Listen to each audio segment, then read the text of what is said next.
It's a primitive clash, pitting years of frustration. Bravely we hope against all hope. There is so much at stake. Yes, ladies and gentlemen, thank you once again for joining us for this latest episode of Big Brother's Big Archive. My name's Karl and Mitch, and joining us as ever are my co-host, Mr. Carl Dutton. Hello. And Mr. Mitchell Pinder. Boo-hoo. And first off, we'd have to say a great congratulations to everybody who has had so much patience waiting for this latest episode. Of course, we've had work commitments, we've had stuff happening in our personal lives. We haven't done as many episodes as what we'd ideally like to do. But we're back for you, and hopefully we'll be back with you for a couple more episodes on a bit more of a regular basis. That's a kind way of saying I'm an unreliable piece of crap. Well, aren't we all, though? We have chosen a great episode, however, for our comeback, as it were. And of course, that is the most recent series, which is Celebrity Big Brother 16, which I think if you listen to a lot of the forums, I think it's quite divisive in some people. I think there's some who just see it as the epitome of what Big Brother has become in the Channel 5 era.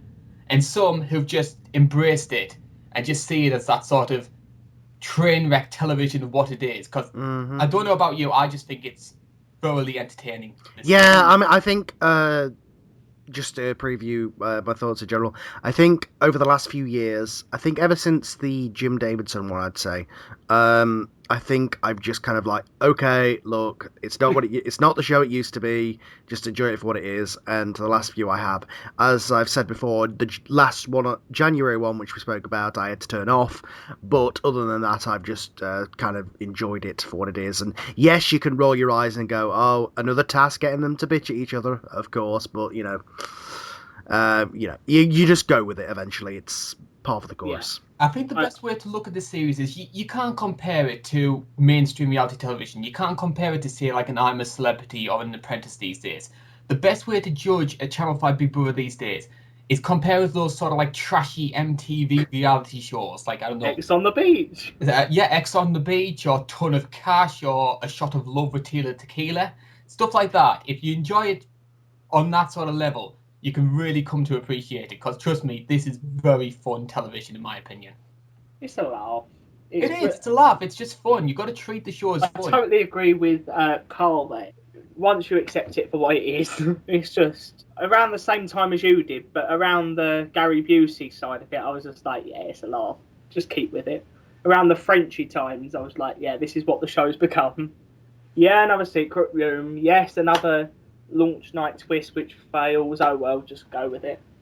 I think that's the thing though, and I think that once you've started to embrace that, you could see a jump in quality. I mean, because I'm looking at the celebrity versions especially, and thought Celebrity 12 was maybe a bit hit or miss, but I think 13 through to 16 have been great series. Yeah, and they've continued that this year, in my opinion. I don't think there's been a bad series of Celebrity since. Well, I wasn't a huge fan of Crosby series, and I hated the Ryland series, but pretty much since 9, other than the two that I just mentioned, if we ignore 2013 for celebrity-wise, I think there hasn't been a bad one since it's really been to Channel 5 properly, if we ignore Jedward Series 2. Which means basically just ignore all of them. And it's basically, yeah.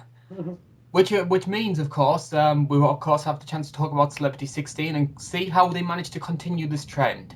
So we're going to be talking first and foremost about a couple of the pre-show things that everyone was talking about prior to Celebrity 16 started. And the first thing I want to bring up is something I noticed in the timing of this series, because what had happened with the Summer Celebrities, which Channel 5 had done previously, was there would only be a 2 or 3 day turnaround between the civilian version ending and then the next celebrity one. And what I found personally as a viewer was I found it very hard, after being so emotionally invested in the civilian version, to build up that momentum to get interested in the celebrity version that followed. What they did this year, though, was by moving the civilian version forward a month, it allowed them a month's build-up for the celebrity version, give the celebrity version its own theme, its own identity, and get people interested and motivated to watch that series. What was your opinion of that? Yeah, I agree with that. The weeks. Well, it was more about 6 weeks, wasn't it, in the end, because they cut the civilian by a week. I think it really helped those few weeks. It helped have just a turnaround. It wasn't the same house. Yeah, it's the same diary room, but we'll ignore that. It wasn't the same it wasn't the same set, etc. Just changed a little bit. It gave it its own identity, as you said, and it just gave it more of a individual feel rather than the Big Brother eye with a star in the middle. And it avoided as well a lot of those criticisms that sometimes come with Channel 5, which is recycling old things and just doing things on the cheap. You can't really argue that they've done that when in the space of 6 weeks they completely gutted out the house and got a completely new identity for the next show. Yeah. Did you have any opinions about that, Karl? This decision to extend the build between Celebrity 16 and Civilian 16? I think it was a good choice. I think it gave them more time to really, as you say, change it and make it seem different rather than just a overnight paint job, which is what it has been before. Certainly so. And the other big thing that came with that, though, is something that we're really going to have to spend a lot of time on, which is the UK versus USA theme. Now, Channel 5 went really heavy on this. In fact, in a lot of the advertising for the show, it wasn't Celebrity Big Brother. It was Celebrity Big Brother UK versus USA. That was very prominent within the show. I mean, and even the Eye, to go to that sort of extent to actually just do the split Union Jack, Stars and Stripes thing, showed they were really committed to this in a way that I don't really feel they've ever done for any of the celebrity versions before. Yeah. If we're talking launch night, it's, you could tell that they were going all out. I mean, I was at launch night again, and we were all handing out our flags. Half of us were USA, half of us were UK. We had to wave our flags at the cheerleaders. It was the most trashiest thing ever, but it was such a good laugh. It was so excellent, even if I almost choked confetti. I mean, I really did have this fear that they could maybe have gone too far with that, and especially when I saw the cheerleaders coming on and kids in America playing, I thought, oh God, this is just going to be terrible. But just a laugh, really. As I said about it, and as Karl said, once you accept this is trashy and what this is, stuff like that doesn't bother you anymore. Yeah. You can enjoy it for that. Exactly. I'm not watching this to be serious anymore. I'm watching this because I fancy. I will say this, though, the Americanization of it sometimes gets to me. Not in terms of the housemates, I mean in terms of things like the fake cheers. Like, there was one point, and I know a lot of people think that she was acting it and stuff, where Janice was having a fit, or whatever, and they cut back to the crowd and they did the pre-programmed, yay, cheers. Like, you're cheering that she just had it just seems so fake and tacky. Mind you, though, the way the eviction crowds have been over the last couple of years, I wouldn't put it past them to actually cheer something like that. Well, that's true. But I just, again, the cheer every time we come back from a clip, the sing to the theme song with the same thing every time and whistling to it, it just seems so fake and like a studio audience, which I don't like at all. I want it to go back to more organic, natural reactions. But I guess that's a thing of the past. I don't think that's ever going to come back, unfortunately. We're on Channel 5. Not on Channel 5, at least, no. If there is one thing that I did have a big problem with, though, with the UK versus USA theme, is that if we looked at the Channel 5 era of the celebrity version, there'd been this big deal made in the past about American housemates, how they were the villains, you weren't supposed to like them. And I remember the big deal being made about Gary, how it was novel that there was American that somebody wanted to root for. And I thought, you've got a UK versus USA theme, you've got this animosity with the audience towards Americans, you've got a British audience watching the show on a British show geared towards British viewers. There's no way an American could have ever won this show. I don't know. It depends. If all the British people had been absolute dicks and the American person had been the person who was standing up against them, I think that could have maybe happened. I think if Austin, as we'll talk about him in a bit, I think if he hadn't have revealed himself to be a complete tool in the last week or so, I think that would have helped. I think he would have had he almost won as it was, just because, the girl vote. But I think if he had not been as nasty in the last week, 2 weeks that he was, I think that he could have stood a chance just because he was standing up against the villains of the series in the obviously Jenna and Farah. Yeah. And of Yeah. course, we started to bring up members of the cast, which brings us onto our cast assessment. Now, there's a couple of things I want to bring up about some sort of criticisms which were made prior to the actual show starting itself, which was, first of all, a big deal was made about the lack of star power this season. There was a lot of contestants, especially on the American side, which came from those sort of MTV reality shows. And Mitch will probably back me up on this. I remember a lot of people on the fan sites and a lot of people in the press who spoiled the cast beforehand and said, "Trust me, I've seen the cast list. It's terrible." I am personally guilty of saying that, but and I've never said that about any celebrity Big Brother cast. Really, I've always been positive about it and said it's a good cast. Even last year when we had Gogglebox George and Stephanie Pratt, I was trying to be positive about it. But when I saw the lineup, I was on my way to the studio and I received the lineup in my email, and it was without Janice and Bobby because of the tweets. They didn't put Janice and Bobby in the press pack. So when I read, they didn't. They just weren't in there. They sent it after the show. So when you're on your way to a show which lineup isn't really good anyway, and you open the press pack and find out that Janice Dickinson and Bobby Davro, two of the bigger names, are both not in the cast, if I hadn't have paid for my train ticket, I probably would have turned around. Because I think with most people, when it comes to celebrity cast, there's two things that are either going to sell them. There's either going to be that sort of, oh my god, what the hell is this person, this creature in front of us? Or, oh my god, this is someone really famous. I'm excited to watch it because of that. There was neither of that really, because yeah, Farah and Austin turned out to be big characters, but they weren't household names in the way that some of the trashier Americans in the past had been. Because I mean, people had heard of Carissa and Christina.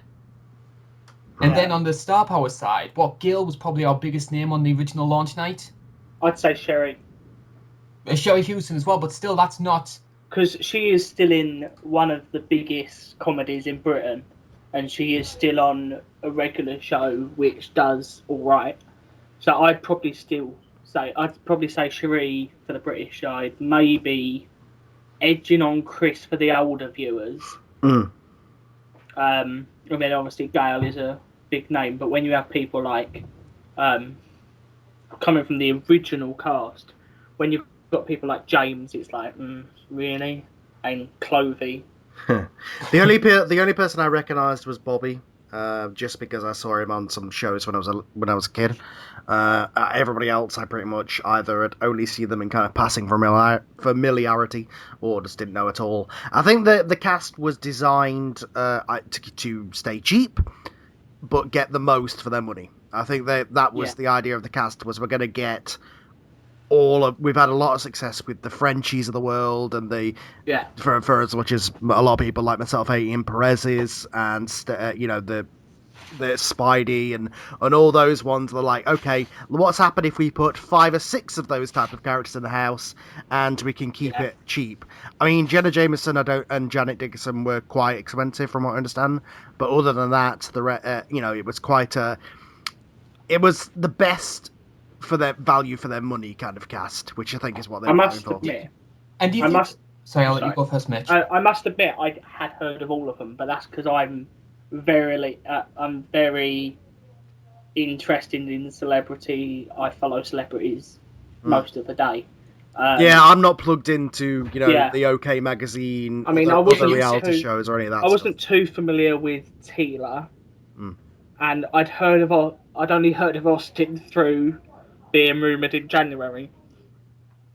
You saying I follow celebrities most of the day makes you sound a bit... It makes me sound a bit odd, but that's who I am, really. Sorry. And one of the things I was going to bring up before Mitchell started talking there was, do you think that the fact that they banked on the Americans, do you think that maybe motivated the theme of the season? Well, I think it was. They wanted as many Americans I think it was an excuse to get as many Americans as possible, otherwise people would complain. And going back to the whole thing about people looking at the cast list, from what I remember hearing when somebody told me about it was, my God, they're all porn stars this year, which it seemed like, because Jenna was the only one that was obviously the advertised one, but all the others had done sex tapes or were famous for that kind of thing, or a few of them. Yeah, it did seem like we'd reached a new low in terms of reaching to the bottom of the barrel for the type of talent. No, when people start turning up that you can find on bloody XTube or whatever, that's when we start worrying about what is a classed as celebrity. Booking for next year, Ron Jeremy in China, Celebrity Big Brother 17. I'm still hoping for Hogan. Hopefully he comes, especially with his scandal now. He's ripe for this kind of show. He needs the money. I must admit, American-wise, I think that they had an opportunity, and I think other than Janice and to some extent Scoop, the names weren't good, and even Scoop hadn't really been in the limelight for how long. Well, they were brought in to do what they did on other reality shows. Exactly. They were brought in for what they did on other reality shows, but I was a bit confused because the British side, as much as people they can say, obviously, or Z-list or whatever, Britain is aware of all of those celebrities. If you follow the sort of reality cycle, maybe not Chris for the younger viewers because the Beatle hasn't really come into their limelight, but whereas the Americans, I doubt any of the UK have watched the A-list New York. A lot of the Big Brother viewers are either women or gay. Obviously, there's a lot that aren't. I think most of the straight males would have known who Jenna Jameson was. Most of the straight males, but with the demographic, I've looked at demographics before for this sort of show. It's mostly women. Yeah, so but that's reflected in the vote, isn't it? Really? Yeah. And then you've got obviously Janice. People were familiar from other reality shows. Farah, I guess so. Channel 5 had started showing Teen Mum. Have you thought that maybe the line has started to be blurred at this point as like, is this just Geordie Shore too, or so like, is it even Big Brother anymore? It's great.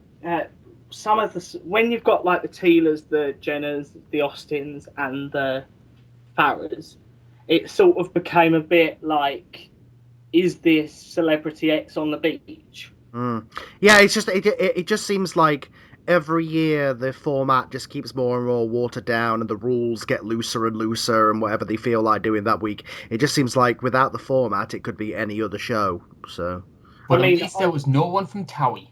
Well, that's true. Yes, at least that. At least we've got that. If we've got nothing else, at least we can think to ourselves and sleep at night knowing that we didn't have any Towies.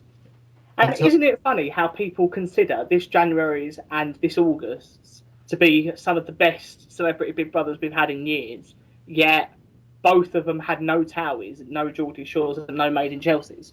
Mental note, Channel 5. Mental note. Yeah, please. But one person we did have is the first person we're going to be speaking about, and that was Tila Tequila. Now, of course, Tila was in there on the first night, but by day 2, she had been removed from the house for a lot of the speculation, a lot of the things which she had said prior to going into the show, including the speculation that she was a Nazi sympathiser. Now, this brings us on to our first big discussion topic of the show, which was it the right call to cast Tila in the first place? And secondly, should she have been removed? Did they not look at her Wikipedia page? Right, I looked at her Wikipedia page 2 or 3 days beforehand and saw that just standing there, that was a huge part of the article. Did Celebrity Big Brother, did the producers seriously not look through her Wikipedia page and see that? Surely if you're casting for a celebrity show, you'd have to read that, you'd have to do your background checks. But obviously that's what these producers are now doing, is not even bothering to read their bloody Wikipedia pages. I mean, they're stupid. I mean, even if you Google Tila Tequila, it's one of the first articles that's up there. Exactly. You can see the awfully bad Photoshop pictures. Do you know what? I very much doubt that they didn't know, the producers. I think they knew. But I think what happened is one of the advertisers came forward and said, yeah, this has happened. Did you know about this? And they've played ignorance and just gone, okay, yeah, we'll remove her because they don't want to lose money. I don't think they took her out because they were personally all take her out because of that. I don't think they'd waste the 100,000 that she was paid according to TMZ. And flying her over and all that stuff. Exactly. Yeah. Putting her in hotels. I doubt they'd waste all that purely. For a bit of a scandal. And they never mentioned her again, all that kind of stuff. It was just like any other early removal. It's like, yeah, forget that person ever happened. Although at least Jeremy and Ken remained on the wall, unlike Tila, who was replaced by an American flag. Yeah. This for me, like you said, just seemed, either the producers are the worst researchers in the world, or so either they're stupid or they're cowards. That's the options. It's either third option, they're cynical, knew what had happened to Tila, and then kept quiet about it, and then used it later as an excuse to kick her out and get that big. No, I don't think kicking anybody out would get anybody tuning in. I don't. I get like Mitchell said, that would make no sense at all. They basically, and I guarantee, just like Mitchell said, what happened was she was cast. They said, "Oh, this is a bit of controversy that she had a few years ago. It'll help us." And then, as soon as people started piping up about it, they got the Ofcom worries and didn't want a scandal. They wanted to stay out of the fire, so they're like, "Okay, we didn't realize." Yeah, they obviously didn't realize that many people would care about it, but they did, so they kicked her out. It's exactly the same sort of thing as it's happened a few times where viewers have complained and then they do something about it because they don't want another case of, Ofcom complaints and the show being under fire again. Although I doubt that 5,000 people would complain about Tila Tequila. No. Totally different show. They're just ignorant cows. 17 billion viewers aren't watching it anymore. Yeah.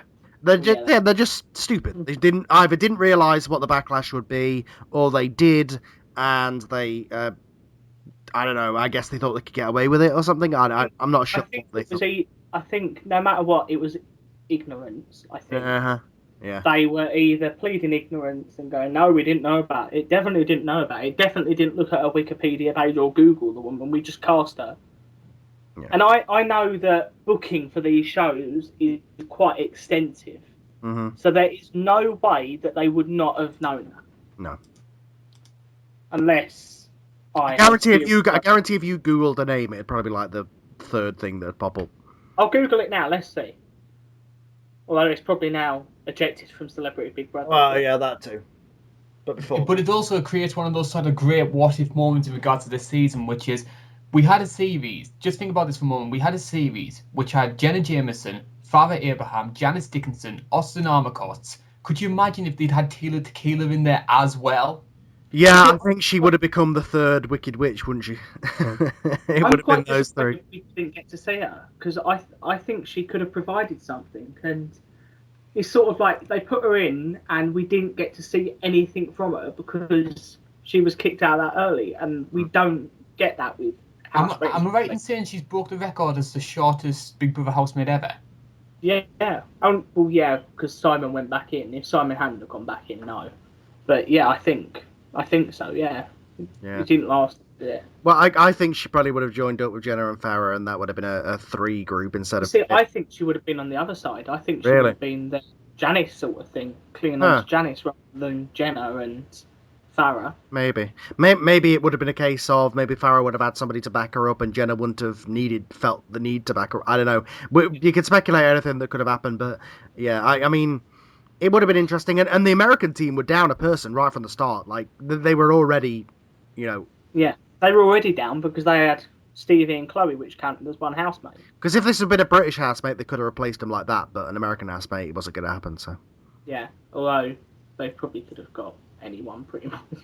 And let's not pretend that they haven't got Omarosa on speed dial. But of course, things would get even worse for the Americans when it came on day 2, and we got our 2 late entrants, which were Bobby Davro and Janice Dickinson. And the competition took place between those two, where the winner would become either the Prime Minister or the President of the House. It was Bobby that ended up winning that competition and ended up becoming the Prime Minister.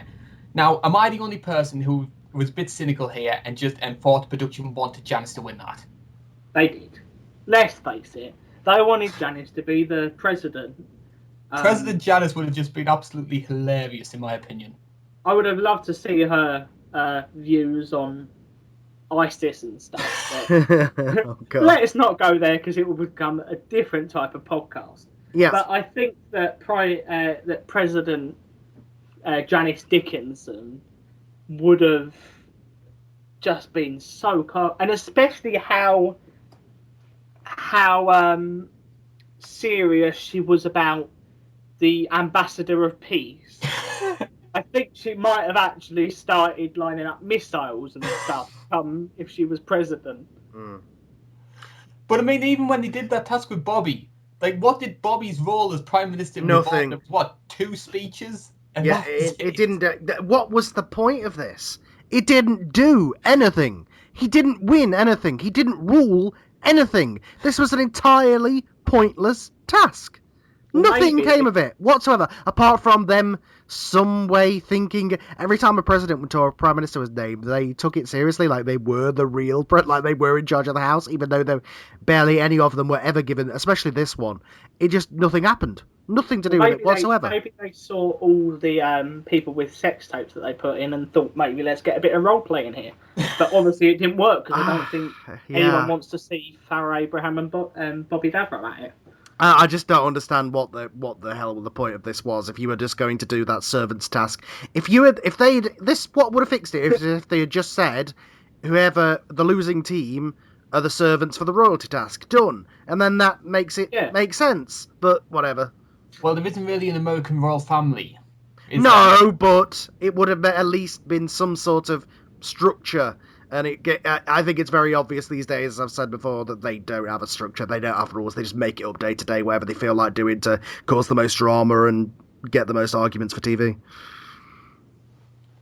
Yeah, I think you've got a point there, Carl. There's no rules. There's no set tasks. They don't think ahead of anything. Anything.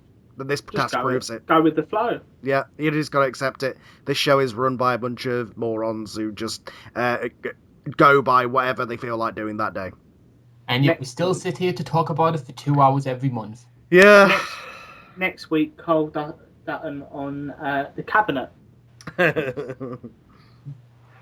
Well, speaking of it, a kind of an off-topic thing, I went to a party last night where the theme was villains. A guy turned up as David Cameron. I was at a charity auction last Saturday, and one of the prizes that they were putting up for auction was the David Cameron signed picture. That was a laugh in Manchester. Especially on the weekend of an anti-Tory... what do they call it? March? Protest? Yeah, that sort of thing. Yeah, just we'll go with those words. Yeah, it was a huge campaign all week long. They were doing this whole get rid of the Tories, we all love Labour thing. I got cornered on the second I got in on my train got off. They were like, yeah, do that. Yeah. But I think it became very clear very early on how much better the American housemates were compared to the Brits. Because if you look at those early stages, the amount of arguments that the Americans were getting into. But what was quite interesting, though, it was never with the Brits. It was with one another. And you think with like a UK versus USA theme, the Americans would try and unite together, especially when there's this insinuation the Americans are always competitive and take things too seriously. And yet they were biting pieces out of each other right from the off. Well, it doesn't really matter about the theme. That was just a kind of a window dressing for the show. It's to do everything to do with the egos involved, and I think even the British housemates who may have had more of a personality or did show it later on, kind of just had to shut up because they were just overpowered by these massive egos going at each other, and these people all trying to go for attention and airtime and trying to be the reality star. Even looking at the press pack, it was all, oh, what will you do for your American team? Meh, don't really care. Oh, I love Britain. Oh yeah, I love Britain. That was pretty much the theme of that whole pack was, are you patriotic? No, I'm really not. Oh, okay. Honestly, that house at one point became like Arkham Asylum. Like, it was starting to get to the point I was like, are these people for real? Like, how can they look at the world this way? But again, I think it was all just them trying to compete for airtime, so. Yeah. Apart from Farah, I think the things that happened after she came out made it obvious that that's just her. But of all of these arguments that took place in week 1, the one that caused the most controversy was Janice's spitting at Austin. Or spitting in inverted commas, because we never actually saw it, but the insinuation was there. She said that she pantomimed it. What was your opinion on that? I don't think you can really have an opinion on that, really. It's sort of like, if it happened, it happened. If it didn't happen, it didn't happen. There. As much as that really does not sound interesting on a podcast where we're supposed to go into detail, I don't think there's much to say, really. If it happened, bad on you. If it didn't happen, should have been a bit more careful. Well, I think we know which bit we'll cut out of the podcast then. I think obviously we didn't get a camera angle of it, so because it was like behind the door, so we couldn't say whether it happened or not. But in terms of drama, but in terms of like a little robot one to follow him around, no. But as far as the whole argument went, I think Austin was being a complete dick, as he was to Janice throughout the majority of the show, just yelling at her for no particular reason. She was being her diva character, and he just I know she was being a pain in the arse, and I know that she was trying to play up to the cameras, and I know she was trying to do her character or whatever, but at the same time, you don't yell at an older woman because she wants to get in the bath. Do you know what I mean? Like, he caused that whole thing, and then they both riled each other up, and they're both as bad as each other in the end of the day. But I think he went after her in a kind of uncomfortable way, especially later on.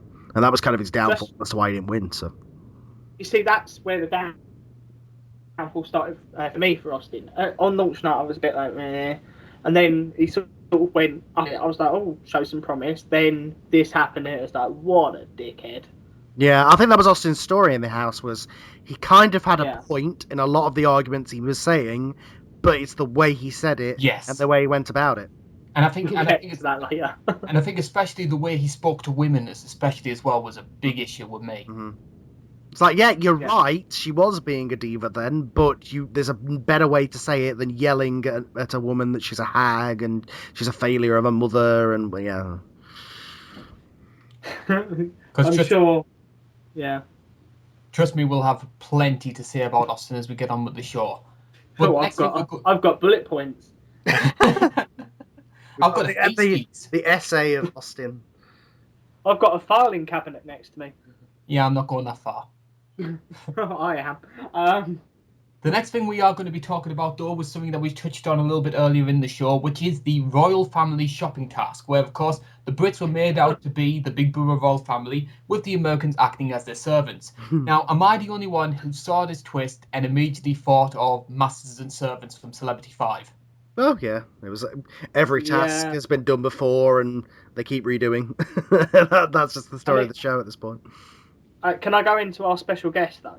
Yes, of course, yes. Yeah, I and this is, again, a bit of a dig at the producers. I can't help but say this. This series, they seemed quite stupid. There were a few things that went on before launch night, which I won't go into, and then there was the Tila incident, there was the showing Janice having a fit. Then they put in Paul Burrell the day after the 18-year anniversary of Diana's death. It seemed like they were just doing things to try and get headlines. And it was... But I did like Paul Burrell, and I liked him when I was a celebrity. I thought that he came off pretty decent. And yeah, I thought it was all right on this. Although there was all that controversy about... Am I the only one? Sorry. Am I the only one who was left with the feeling that the producers wanted Paul to be in there as a proper housemate, but he said, I'd do it for 2-3 days, and this task sort of came around because of that? Probably. Yeah. Yeah. And I can't help but think that. And I think they wanted it because of the whole Diana 18-year thing. Well, I don't know if they thought of that. I do think that there was a bit of them that thought, yeah, that's going to happen in a few weeks. Yeah. Let's try to get him in. Yeah, I mean, yeah, it's a case of, unfortunately, I think the producers a while ago, but definitely this series have crossed that line into being tasteless. I think it's gone from being, I think it used to be that the producers were kind of these passive observers that would, manipulate the show, whereas now they've kind of gone into that evil paparazzi, not evil, but dickhead paparazzi level now. I think it's wise mentioning the dickhead paparazzi when we're talking about. Well, yeah, exactly. Like what they're not going all Darren Lyons. Let me put it this way: if they were shooting a car crash, they'd be like, "Oh, get in, see the body parts, see the head rolling off." That's just how they are now. So I do think they were. I do think they knew that the whole Diana thing would be in the press around that time and thought, "What a perfect time to put him in." While the whole why people are talking about her again. Yeah. So, yeah. As you said, I think they are quite guilty of being a bit tasteless, but oh well. Yeah, what can you do at this point? I think again, but the task itself was really good. I enjoyed it. That live feed, the night after he went in, was like probably the best night of it, just because it was the whole extended thing of them trying to get Janice to do stuff and her just finding every different way to wander off and go and do something else than what she's been told to do. One of my favourite live feed moments. Whole I don't know if you saw. I don't know how many of the feeds you saw, but they were practically leaving Daniel to bleed to death in there. He was just going around the camera. He was going to every camera with his finger going, "I need a plaster. Give me a plaster." And he was going also, "Let me in the diary room now. I've cut my finger." And for some reason, that just gave me various enjoyment level. As much as, obviously, he's bleeding. Sorry. I just found it funny that they were showing him just following him around going, "Yeah, I can see you moving. Come and take a shot of this and to get me in that diary room." And for some reason, it just showed to what it is. Yeah, yeah, definitely. My favorite was when I think they were they were told to make some toast or something, and Daniel was already doing it and he'd put it out, and then Janice was like, "No, I'm doing it." And then even though Daniel had already done it, Janice proceeded to do it and do it badly and try and race to get it get hers there before Daniel's. It's like, yeah, that was a fun task just for that. Definitely that task was the thing that was like, yeah, James has a point, but again, not James, sorry, Austin has a point, but again, he's about it. I sort of do that. I sort of go, "Oh yeah, I'll do the washing up, then do it badly, I guess. See, I can't do it properly. You can't let me do it in the future." And I think Janice was doing that a lot. Just like, I'll do it badly, and then they'll just do it themselves next time. I think personally, Janice really did play up that sort of, I have no idea what's going on type character. I mean, she was very funny with it though, but I think she hammed it up a lot. Oh yeah, when she'd just like wander off and go and sit having a cigarette when she was supposed to be standing at the kitchen helping. Yeah, there was at one moment where before the series that anyone didn't think this is going to be the Janice Dickinson show. We all knew it was going to happen. We all knew Janice was going to be what Janice is, and I loved every minute of it. Definitely, and I mean, and I know there's some people maybe on the forums that thought were maybe a little bit underwhelmed by Janice because she wasn't front and center of the program, but that was sort of like what Farah became. But I thought she was fantastic entertainment, and when she got the airtime, she almost certainly made the most of it. It was like she was the Antichrist. It's like when she went in I'm a Celebrity, people liked her mainly because she was telling Lynn Franks what was what. And in here, people liked her because she was telling Farah what was what. It's like she's just been quite lucky to have someone else there to take the attention off of her. But I do love Janice, and we'll get into Janice in Janice Assessment, but it makes me sound like a school teacher. Don't tell producers. The person we are going to bring up, however, is someone you just mentioned there, which is Farah, because Farah was in the centre of probably one of the big controversies of that task, because as part of the task, it was up to the American housemates to try and scandalise and create controversy surrounding the Big Brother royal family. And that included Farah, who was acting as a servant, having to wind up the royal family during their tea party. Yeah. Shall I start, or shall I let Carl go and let me have my little rant in a bit? We'll let Karl lead with this one. Okay, well, let Carl do it, because I've got a lot to say about this one. Go. What am I saying about? Sorry, I was distracted for a second. We're talking Farah. about Farah winding up the royal family during... Oh, right, yeah. Okay, another case of, just like Austin, her and Austin are very similar, despite what you might say. But she obviously goes further with it because she has absolutely no level of empathy. She's borderline sociopathic. I think that, again, yes, you were set a task to upset people, but you can upset people without going for the low blows. And yeah, it's not how she said it, it's what she said. Didn't have to go that far, didn't have to say homophobic rants, didn't have to say things that quite frankly were offensive and to a lot of people, and especially to the people in there. And she continued to do it over and over again, and not give a damn. And the fact that she liked that she made people cry and stuff, that just shows the type of person she is. And why, if I ever saw her in the street, I'd punch her in the face. Right, I can... Do you know what? You've actually covered a lot of that. Viewers, thank Carl right now. Yeah, that's the bit that got me, was that producers... I'm moaning at them again. I never moan about the producers. Everyone always says, oh, they're doing this, they're doing that. I never do. But this series, they were just idiotic in some places. For God's sake, right, if she starts going into a homophobic rant, take her in the dining room and fucking... Sorry. Just, yeah, get rid of her. Well, not get rid of her. I mean, I liked her because she was providing entertainment. But when she went into that, it was just personal. It was just horrible. It was vile in places. It was just, yeah, you're doing the task, but you don't have to go that far. And then what also pissed me off was them going into the bedroom and Austin cheering like he bloody won the World Cup. Despite the fact that he's going in there going, oh, gay rights, gay rights, gay rights. Obviously, I can say that, sorry. But then goes and celebrates her throwing homophobia around. It's like, what the fuck are you doing? Dare I say it was Helen-esque? It was Helen-esque. If I'm honest, I think, yeah, I honestly do think that it was getting to that stage. And if I'm honest, I think that was borderline bullying. And I never use that word in these sorts of shows, because Especially I know people overuse it. Yeah, especially to Gail, yeah. Yeah, I think she was just in that. I think that showed the real Farah. I think at that point we were shown that she wasn't a Spidey trying to play up to the cameras. That just was her.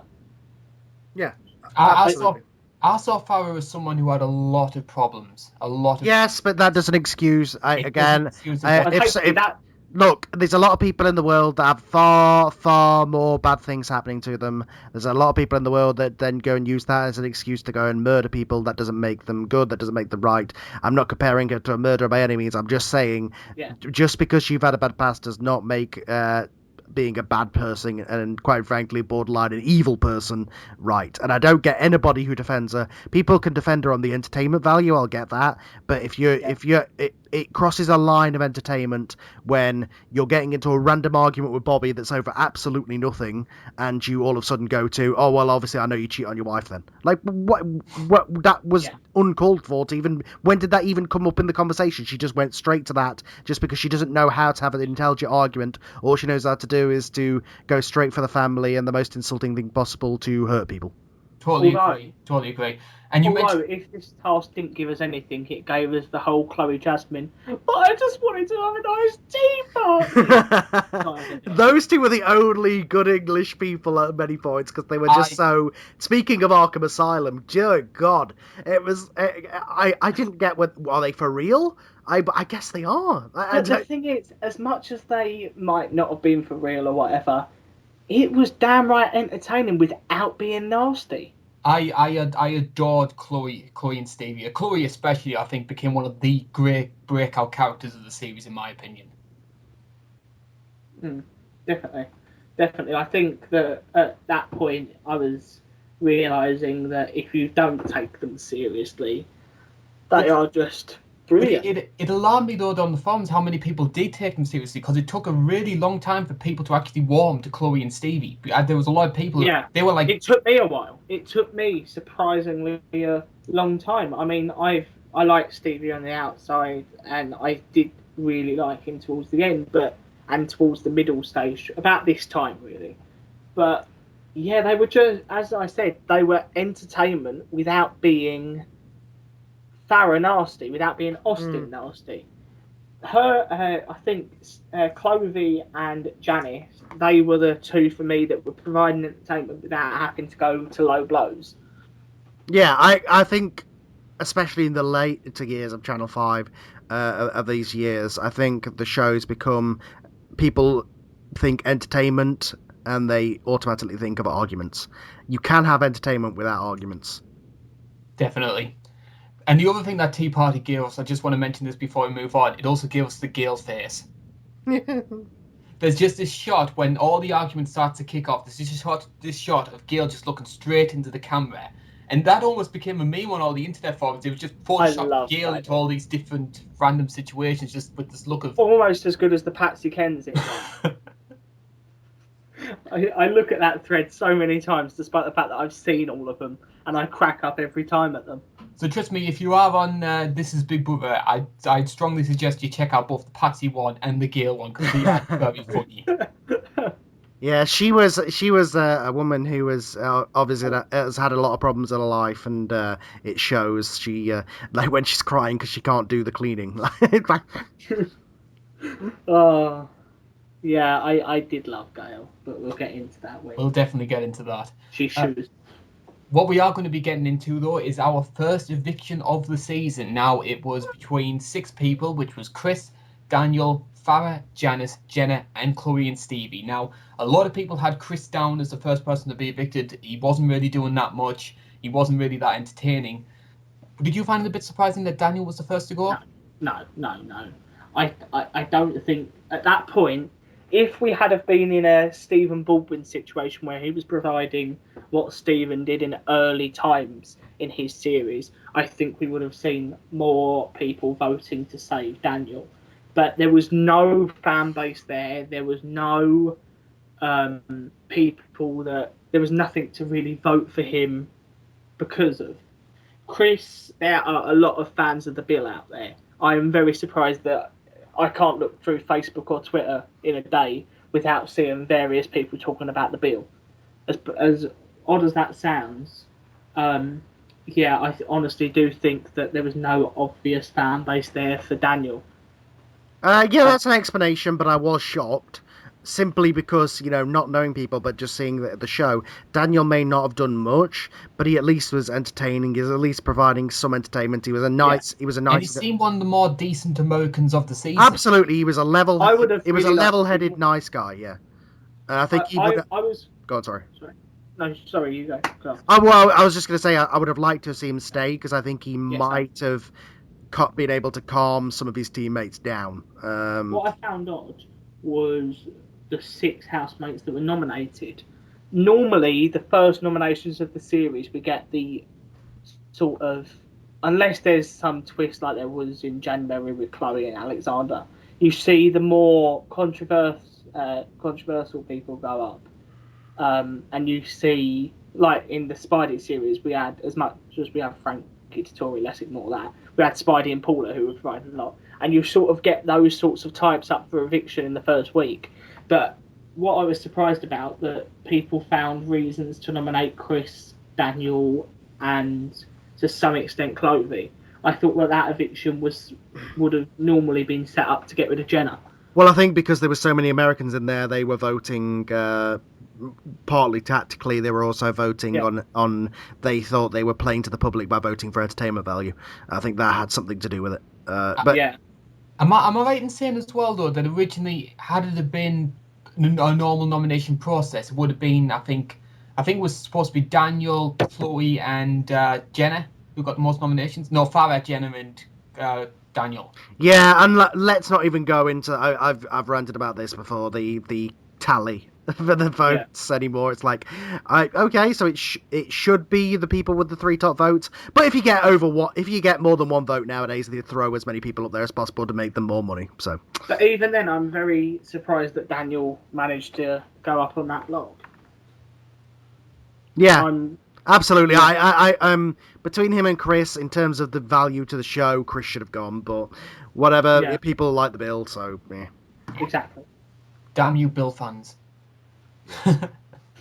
Well, as I said, it's surprising how many there are out there. It really is very surprising. Well, fingers crossed, though, now that we've had Stephen and Daniel be on the show, we can have William and Alec in the next couple of years. Yeah, like we're going to get Alec Baldwin on the show, which has to rely on people from the A-list New York. Or whatever show Frenchie was on, as much as I love her. Well, so we move on to our second stage of the season, and we come to our next challenge. Now, there was a hot dog themed challenge between the Britons and the Americans, which the Americans ended up winning, and it led to the crowning of President Scoop. Oh dear. This, for me, is when Scoop started to get a bit annoying. Yes. I like Scoop, but I think at this point I was sort of thinking he's not providing much, but now he's becoming a bit overbearing. Too much. Yeah. He's a nice guy. I can't fault him for being anything else. But yeah. But you know how you mentioned Janice with the peace envoy role, and she sort of took that to heart? I felt that's what Scoop ended up doing. He felt that because he was the president, in inverted commas, he felt this need to get involved in other people's business to play the peacekeeper. I thought it was amazing. Honestly, I thought the fact that he took it so seriously, was like, I am the president of this house, I'm going to make a speech, I'm going to make rules. It's like, you do realise it's just a task thing, right? Like, no, I am the head of the house. As I said earlier with Janice, if she had become president, if Scoop had become, well, I'm surprised Scoop didn't go all, yes, build me the White House, get me this, get me that, do this. Yeah. When's my next talk at Brussels and things like that? I think they should have got. I think they should have gone further with it. I really liked over these over these 2 middle weeks. I really liked.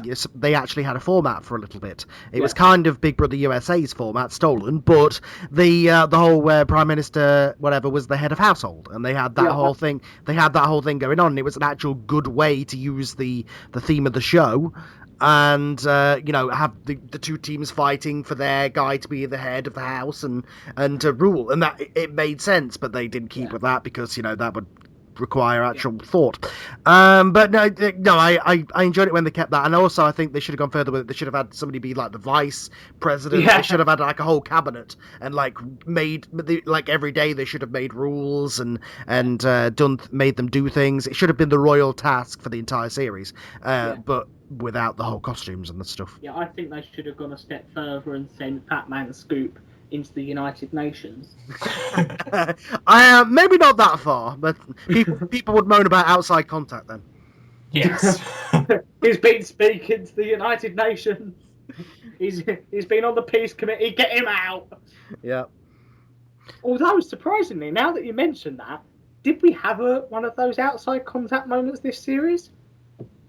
I think only briefly when we had Jenna and Farah with their return into the house. I think that was it. Yeah, we didn't really have any contact. We didn't have any huge moans about, Ryland's been doing dress rehearsals, or Cherie's been secretly doing tutu dances or something. Yeah. There wasn't that this year. That's the one thing I will say that they did this year better than most. There was no outside contact. Well, then we know. Yeah. It'll all come out in the next few months, don't worry. Yeah, I'm pretty sure we'll have something come out. The next thing we are going to be talking about, however, is probably the first big moment that Natasha had. We haven't really mentioned Natasha so far in this show. This is probably one of the big defining moments in the season, which is her argument with Jenna and Farah over the kosher wine. Oh, this was the moment where I thought, Jenna, please go for yourself. I was pretty astonished to see a huge argument kick off in the house over kosher wine. I thought it was a bit odd. For one, I didn't realise you could get kosher wine. It's one of those things where suddenly you've never heard about anything before, but it's mentioned on Big Brother, and suddenly you hear about it everywhere, despite the fact it's had no up in relevance. Well, I think it's because we don't really have that big of a Jewish kosher wine and epilators. They're two things which I now. It's an American thing, I think, more than because they have a massive Jewish population. So I didn't think that there's any pigs in kosher wine, but okay. I'd only heard about it on Orange is the New Black in the last series. They did a whole thing about kosher food. Oh, I didn't. I don't see that. So. But no, I think the whole argument was ridiculous. It was like, I guarantee that both wines tasted the same, but just because it was like, oh, she's got special wines, so it obviously is the nicer tasting one, so we're stealing it. Been blessed. So basically, here's what you should have done: go across the road to whatever supermarket is across the road from the house, and get one of the better ones and put that in, and tell them it's kosher, and it'll stop the arguments. Although, no. Take it a step further. Go and get a whole kosher food selection and send a whole fridge freezer in. Yeah, look, I mean, it's for religious reasons. I mean, the fact that Jenna Jameson is super religious, yeah, okay. But I think that defines this whole argument. Yeah. We're talking about Jenna Jameson here. It's like, I can't drink wine that's not been blessed. Yeah, but you can, have a porn career. Okay, whatever. But so that whole thing aside, because I won't get into people's religion and stuff, but it's just the fact of like they were just stealing the wine because they thought it was better. So just put in better wine. Like, and yes, she was hogging it all, but just drink something else. I don't know. Get over it. It's just wine. I understand though, like I understand that. What I found quite strange about that though was that. Sorry, I'll just start again. I've lost my train of thought. Do you want me to? Because I've got. No, I've got one here. I think we've got a similar point. I'm assuming. What I found quite strange with the audience's reaction to that was, yes, Jenna was over the top. Yes, Jenna was ridiculous, and obviously Farah was as well because Farah is Farah. But it didn't make the Brits going in to take the wine any better. I felt they were in the wrong in that regard in this whole argument. And yet they seemed to get off scot-free about it, which I found a bit off-putting. Maybe that's just me sympathising with the Americans a little bit more, but I just didn't like how the Brits antagonised that situation to an extent and yet seemed to be applauded for it by the public. I think that one of the reasons why this whole argument kicked off, though, was I think it was I don't know if the producers intended it or not. They probably did. Was because how many bottles of wine did was non-kosher, but they gave Jenna her own bottle of wine when the rest got a smaller amount. And as much as that sounds quite trivial coming from an outsider, in there it was probably like, she's got more, they're making her favourite. I'm surprised that the forums didn't go into all that. But I think that's probably why the argument kicked off. But the reaction from the public was slightly odd. I mean, definitely so, because, Natasha was irrelevant in those first couple of days in the show. There was the argument with Farah on day one, and that was really it.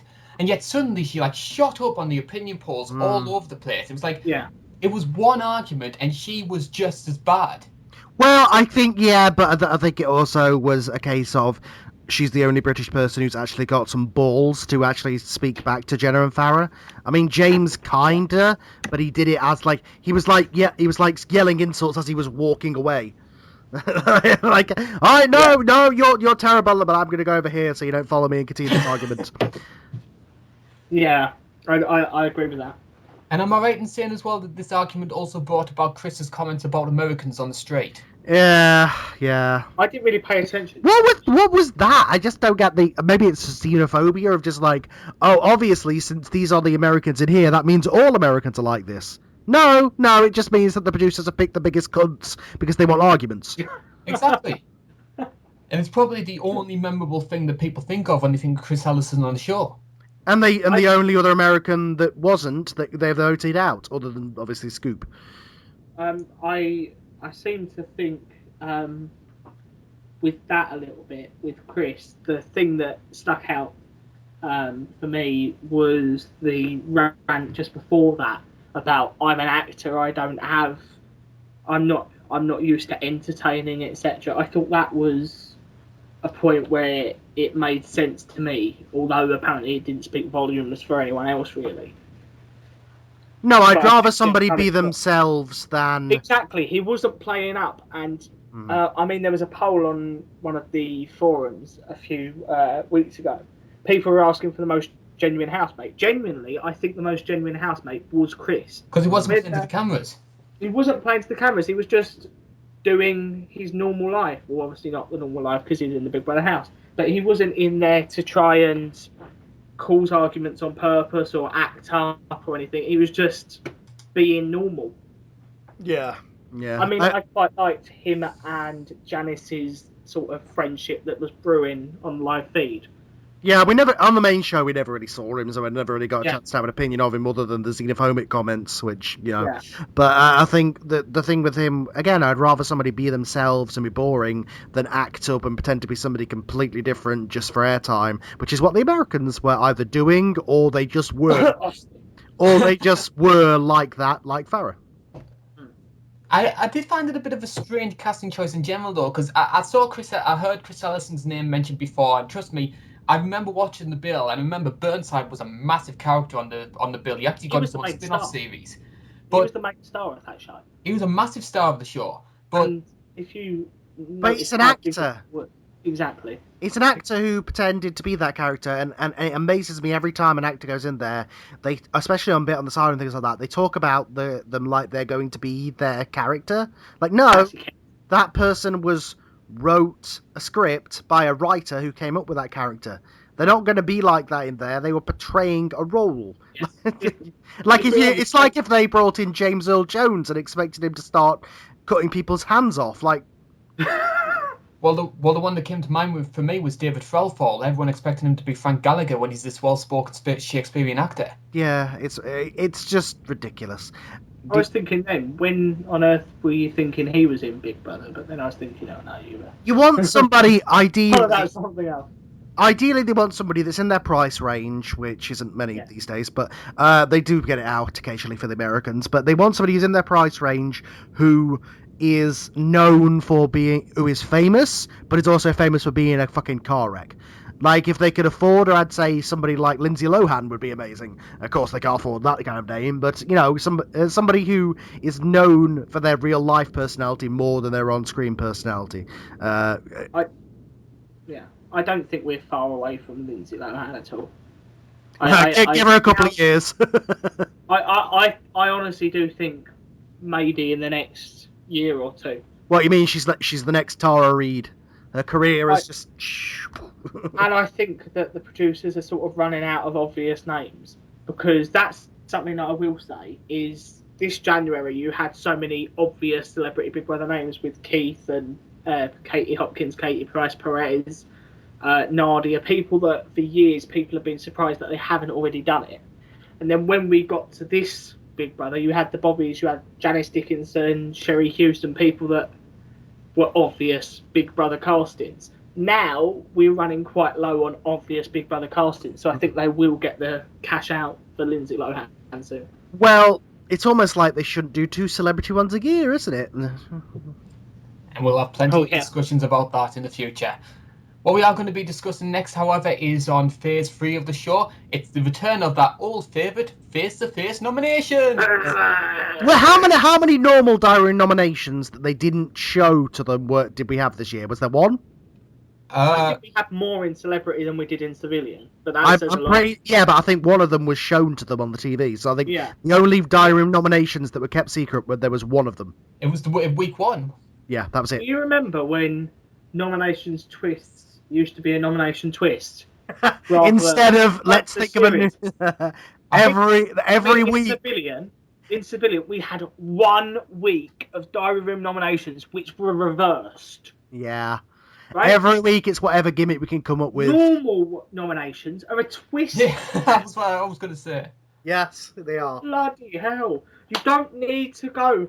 Yeah, I nominate you and do it face to face every bloody week. I mean, they gave Nick in Civilian series, they gave him the punishment of having to nominate face to face every week. They bloody did anyway. Yeah. There was only 1 week where it didn't affect. I remember during that series when they did the normal nominations, I was like, "Oh my god, you mean you're not going to play it to them, or you're not going to reverse them, or my god, it's actually normal." It was shocking. Wasn't that the week where it's the fake eviction anyway? Yeah, I think so. The problem is, though, as we saw with what we're going to be discussing about later on, though, is that face-to-face nominations, they do create that controversy. Yeah, that's why they do it. They do it because and they're going to keep doing it as long as it gets the results they want, which is arguments. It's the same as every task that's like, let's play you back the comments you said in the diary room, or let's show people what people are saying about you on Twitter, because they want drama, they want arguments. Every task, every nomination, everything is an excuse to get them arguing. That's all the producers want. And then, when it gets too aggressive, they kick them out and blame them. Yeah. It's like they didn't learn from Big Brother 14. We had there, which was Secrets and Lies, we had a very good series, which was pretty much back to basics. Mm-hmm. There was a lot of diary room nominations. Yeah, they threw twists in every few weeks, but that was every few weeks. But now we're going back to the whole Big Brother 12 thing of doing anything you can and squeezing it all in for argument's sake. There was a reason that Big Brother 14 was getting 2.5 million viewers, despite the fact it being a civilian, rather than 1 million viewers, even when you shove in Nicky Graham and Brian Bello. It's like, please. It does feel like the show. I know we've got a kind of a tangent about the show in general, but I do. It does feel sometimes like this show now is everything I feared a Channel 5 version of it would be. It's just the dregs now. It's hanging on, beating a dead horse. I love that we've gone from saying at the start of the show, "Oh, you've just got to embrace it now." And now we're going, "Please bring it back." I know. But it just because we go with it doesn't mean we don't see it. And I think it's a case of it's just like, if you actually had some sort of format for people to follow, if you had some sort of rules in place, people wouldn't call out, "Oh, manipulation, the producers are trying to manipulate everything." People wouldn't be like that if it wasn't so bleeding obvious. Agreed totally. And from face-to-face nominations, of course, there was all the controversy that goes with that, and the most high profile of this was Bobby Davro's nomination of Farah. Can I just be honest with you here? I know that one of us isn't the biggest fan of Bobby Davro. I'm not sure where the other one stands. But at that point, he was saying everything that was true. Yeah, he was saying it in a way that he probably shouldn't have said it. But for that whole 3 minutes I'm assuming it's about 3 minutes, it was about that. He was basically covering the truth. He was saying about how ugly of a personality Farah is.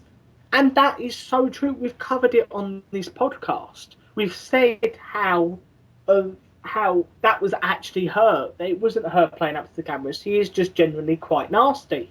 He was being so true with it. He shouldn't have said it in the way he did. But yes, the he should gist of it. Yes, he should have.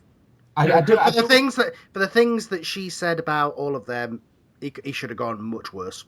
And I also found it hilarious that people were moaning pre-series, "Oh, he's going to be boring, he's going to be another Keith Chegwin Switzerland." Yet he actually stands his ground, and then people go, "Nah, get lost." It's like... Yeah, don't get me wrong, Bobby was a bit cringy at times, and occasionally it was like, especially when you get to the talent show thing and his impressions, and it was just like, oh, stop. But, there was some of that going on, I do agree, but this, I totally was on his side.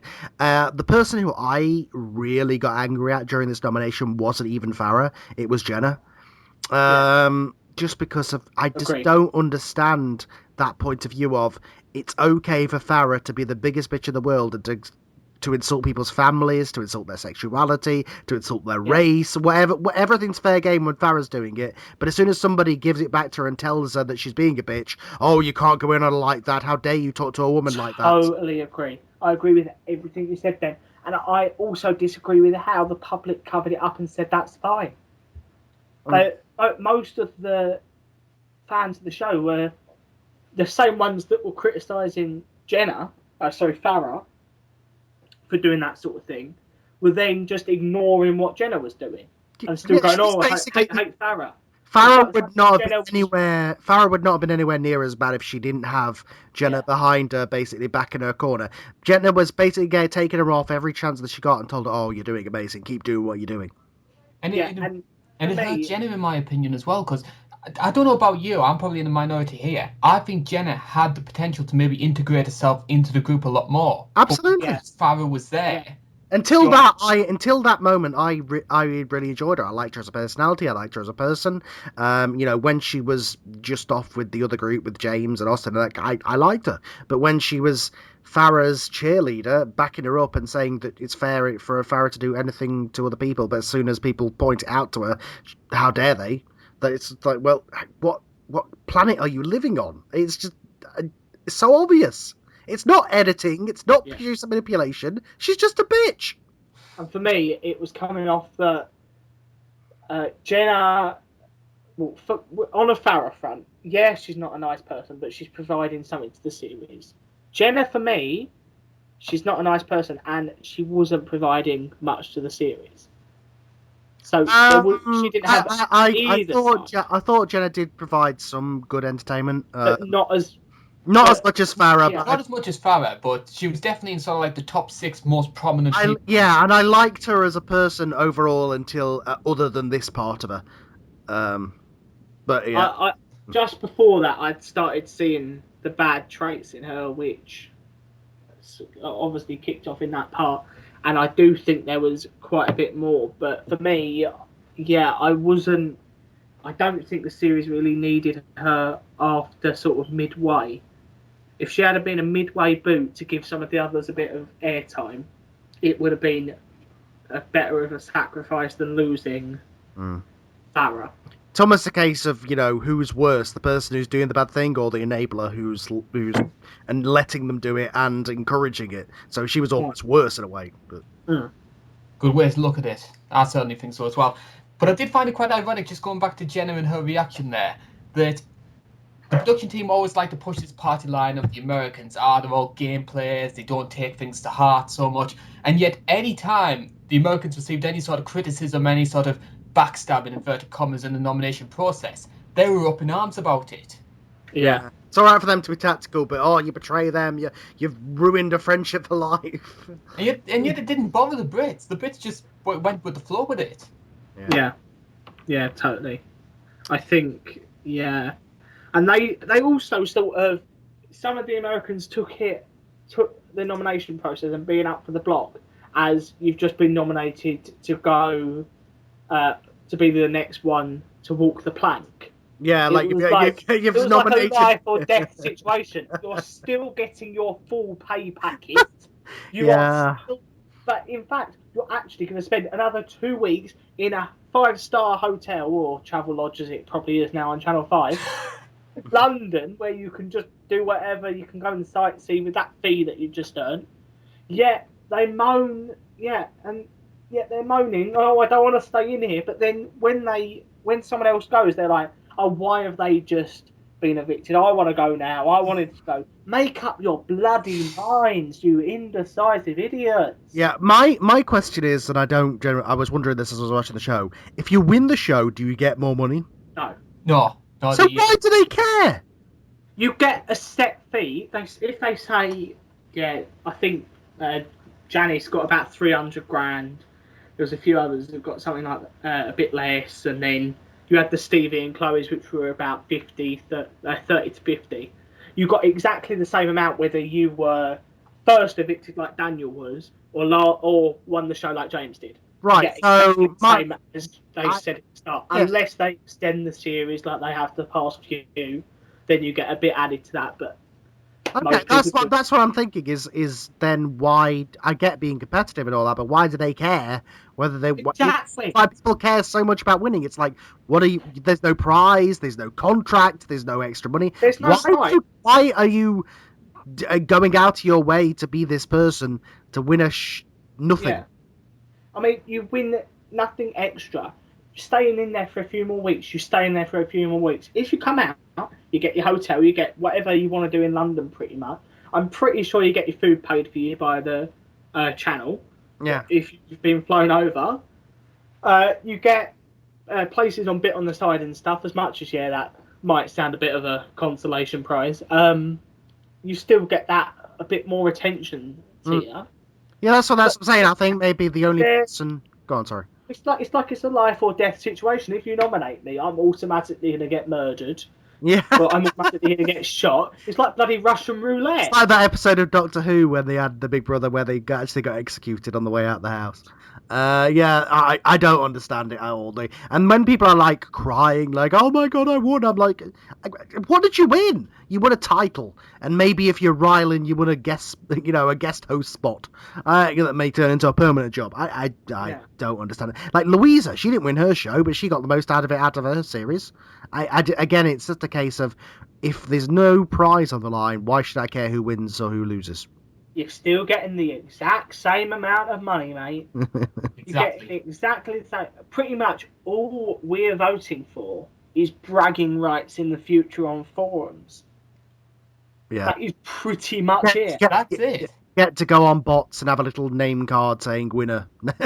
Or even that, like Busey. We're never going to see him on bit on the side. We're never going to see Farah on bit on the side. I doubt we'll ever see Jenna on bit on the side. James, yeah. We definitely won't see Farah on the other side now. Well, yeah, we'll go into that. I'm quite excited to talk about that one. I'm looking forward to that.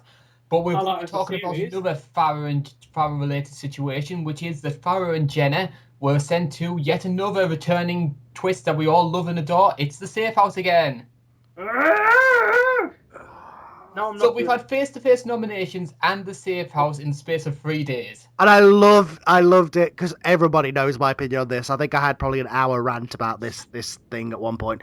Oh my god! And the thing this year was, people have said we've done that before, but this year it's changed because they know. Oh my god! What they know that they know for about a day, but you had the day when it was just the same thing as always. Okay. The way they explained it reminded me of that scene from Friends, that where like Phoebe was talking like about Chandler and Monica and saying they don't know that we know they know they know. Yeah, it got to it was ridiculous. It was like, no, we're doing the safe house, but we promise it's not the same thing. But this time they'll know. I mean, at least it was a bit of a twist to it. And like the Mark situation, it was obvious he wasn't actually evicted. Lee Ryan, yes, he's totally been evicted. Yeah, bye, mate. It was pathetic. Actually pathetic. What are these people who do these the task teams or whatever they're called? What are they actually paid to do? What do they come up with? Some genius is paid to sit in a room and go, we're going to do the exact same thing we did last year, except this time they'll know. Oh, fucking genius. I'm glad nowadays they must live at home and they must just send in a tape recording of the previous meeting from last year. They might as well do. I wouldn't be surprised if they just sat down 3 years ago and just planned out the whole series and said, yeah, we'll throw that one in again. And they planned out the next 10 years worth of Big Brother. Got the same script sheet and they just changed the copy and paste the order. And must be the easiest fucking job ever. Christ almighty. And they don't even bring back a second job working at Tesco's. And they don't even hours still. And they don't even bring back some of the good tasks. They keep bringing back the ones that have been done to death. The secret house, the shock suit. And I love the fact as well that the thing they tried to say to try and justify the changes was they said something along the lines of, because Jenna and Farah don't know but you know, your job is to try and deliberately say bad things about Jenna and Farah so that they can... But they were already doing that, A. Secondly, all the people who were going to say the most worst things about them had already been nominated before they were told.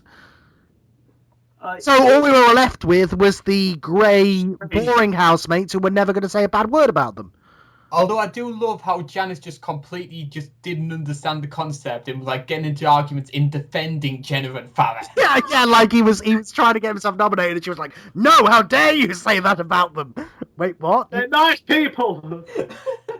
I don't want to go home. Although that Janice moment was probably the best Janice moment of the series, when she was the only one who actually did it properly. When she sat in the diary room with Jenna's lipstick and was like, "Oh, I stole this from Jenna," and putting it on, like pursing her lips and things. That was the absolute best of the entire. She was the only one that made that twist worth it. Oh my god, that was good. It was just cutting back to Jenna's face, like, she just could not believe it. She was there in the dining room, like, just like, ooh, this is Jenna's lipstick, and it feels amazing, and I stole it from under her bed. And I tell you what, as well, as much as we do criticise Farah and Jenna, I have to admit, them two in the safe house commenting on everybody was hilarious. Yeah, I mean, the talent show especially, just so funny. Absolutely. It was a case of, I don't want to see this twist again, and I don't like Farah at all, but it was good TV. So, again, it's a case of, yes, we moan that this is done over and over again, but it does... This is the reason they do it over and over again, because it makes good, easy TV. Instead of coming up with new ideas that would make good TV, they'll just go back to the ones that always worked. Like some of the Worked comments, especially 10 years ago, and might work again. Like some of the comments, especially in that talent show, that really stuck in my mind. First of all, there was a comment about Natasha about her McDonald's eyebrows. And then there was the one where James was giving like this like inspirational speech, and he said, "I've got the body of a Greek goddess," and I think Farah says, "He's not even Greek." That was okay. Yeah. Obviously, I mean, hate Farah as much as you want, but that was funny television. that was funny, but I think she was being serious. I think the Jenna looks like, come on, what? You could not be that stupid. I must admit. But I'm happy that they've got the talent show back. As much as you may be thinking, oh, not that again. I used to really enjoy that in the earlier series. But I used to enjoy that in the earlier series where the contestants actually had talent. Rather than sending James Hill out doing an inspirational fucking speech. Yeah, his and I can't remember who the other one was that just absolutely failed at it. Even when you had one talent show that sticks in my mind is the whole LaToya Jackson series, when there was only really Ulrika Johnson who didn't have a talent really, and even then they got her to and then Tina Malone, they got her to do Shakespeare or something. But I used to really enjoy it because it used to be look at these people have talent, and but they've still got a result to this. Whereas now it's like they can't really ask Jenna to go up on stage and perform her talent because they can't show that. They did. Well, they didn't fully, thankfully. Because I doubt they're going to go, go on, we've set it up. But honestly, we're that close. Big Brother Babe Station coming in about 5 years. Is it bad that I can see that happening. I can see next series they'll go, all the porn stars went well this series, all with sex tapes.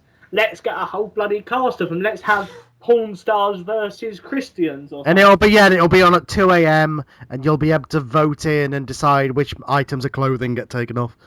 And you'll be able to vote in for what props they use. Yeah. And then Rylan will be on Bit on the Side with guests, adult films, and from that Pornhub video you saw once. Yeah, I think you're giving the Channel 5 producers the next 5 years worth of ideas here. No, don't worry, they won't be listening to this because they'll be on holiday. They've already come up with the next 10 years anyway.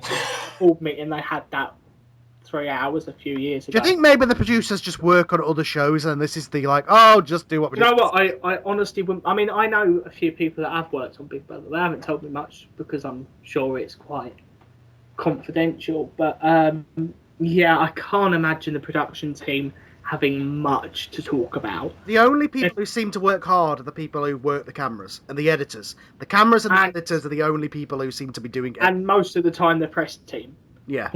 Although let's not go into that because they're not on my Christmas card this year.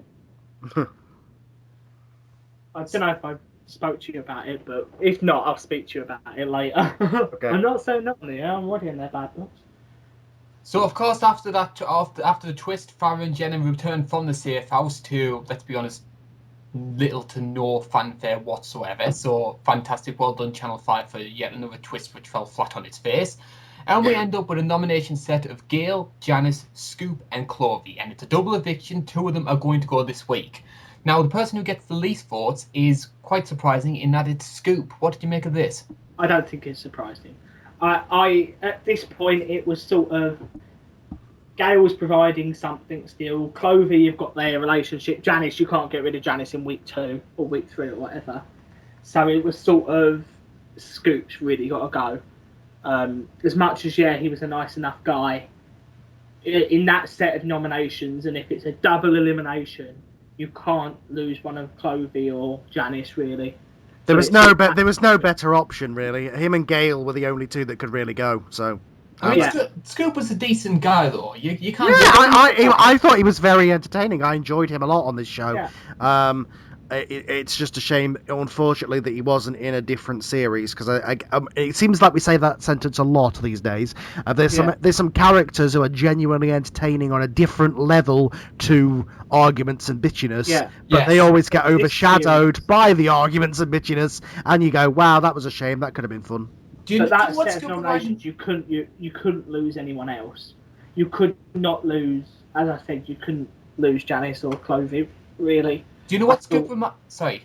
No, I'm done. I'm done. Well done. Do you know what Scoop reminded me of? He reminded me of an old school Channel 4 celebrity casting. Like I think Cisco from Celebrity 7, he's probably one of the closest example. I mean, he went out the limelight for a couple of years, and then when he comes back, it was like, I remember him. That song that he released, that was great, that. I mean, it was very old school Channel 4 casting. I think had he been on somewhere like Celebrity 6 or Celebrity 7, I could imagine him being quite a big, prominent character. I can imagine him being in the final of 6 or 7.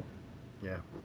And I think he probably would have sailed through to the final had he not been nominated in this twist. Yeah. Because, let's face it, he could have gone there and gone into the whole about Farah and Jenna, and he still wouldn't have been nominated because there's... Absolutely, but even with tactical voting, who else could have got... Even if everybody was up, nobody different would have gone. Maybe Bobby, I don't know. Sherry? Okay, it's Sherry. It was always going to be one of those guys anyway, because it's vote to save. So, and some morons out there condone Farah's behaviour as entertainment. So, yeah, definitely. And also, I've just noticed this as well. If we take out Tila, who of course was removed from the show, it meant our first 3 evictees were all males, and I don't think that's ever happened. Yeah, it's quite surprising. Very surprising. It's because it's vote to save, and all the females were providing the entertainment. So yeah, I agree with that. But Scoop's joined just a few minutes later by Gail, and I've just got a question relating to Gail, which is: has there ever been a housemate who was more happy to leave the house than Gail? Patsy. She reminded me a lot of Patsy. She did very much so. You can tell that she had a breakdown at some point because she was close to another one. She really was. I love Gail a lot. I really admire her. She's a really good person, I think, and and again, both of these evictees were nice people. And if I'm honest with you, from looking at her best bits, she was excellent. Seeing her interview as well. Yeah. Her interview was possibly one of my favourite interviews in Channel 5. She was amazing in that. She was absolutely entertaining. She was funny. She was everything that I wanted in a housemate, but we didn't see it because they thought we wanted to see Jenna and Farah's arse licking. And that's not part of the talent show. Oh, wow. Give them a chance. Surprisingly enough. But I really liked Gail. I felt that, again, Gail's one of those sort of under-the-radar characters where maybe she isn't the most exciting, maybe she isn't the most prominent, over-the-top personality, but you need those sort of characters in there because, as you mentioned before, if it's just house is just full of those characters, we get tired, we get sick of it. You need someone to just turn to be that sort of positive, nice figure to say, there's someone in there who I can relate to.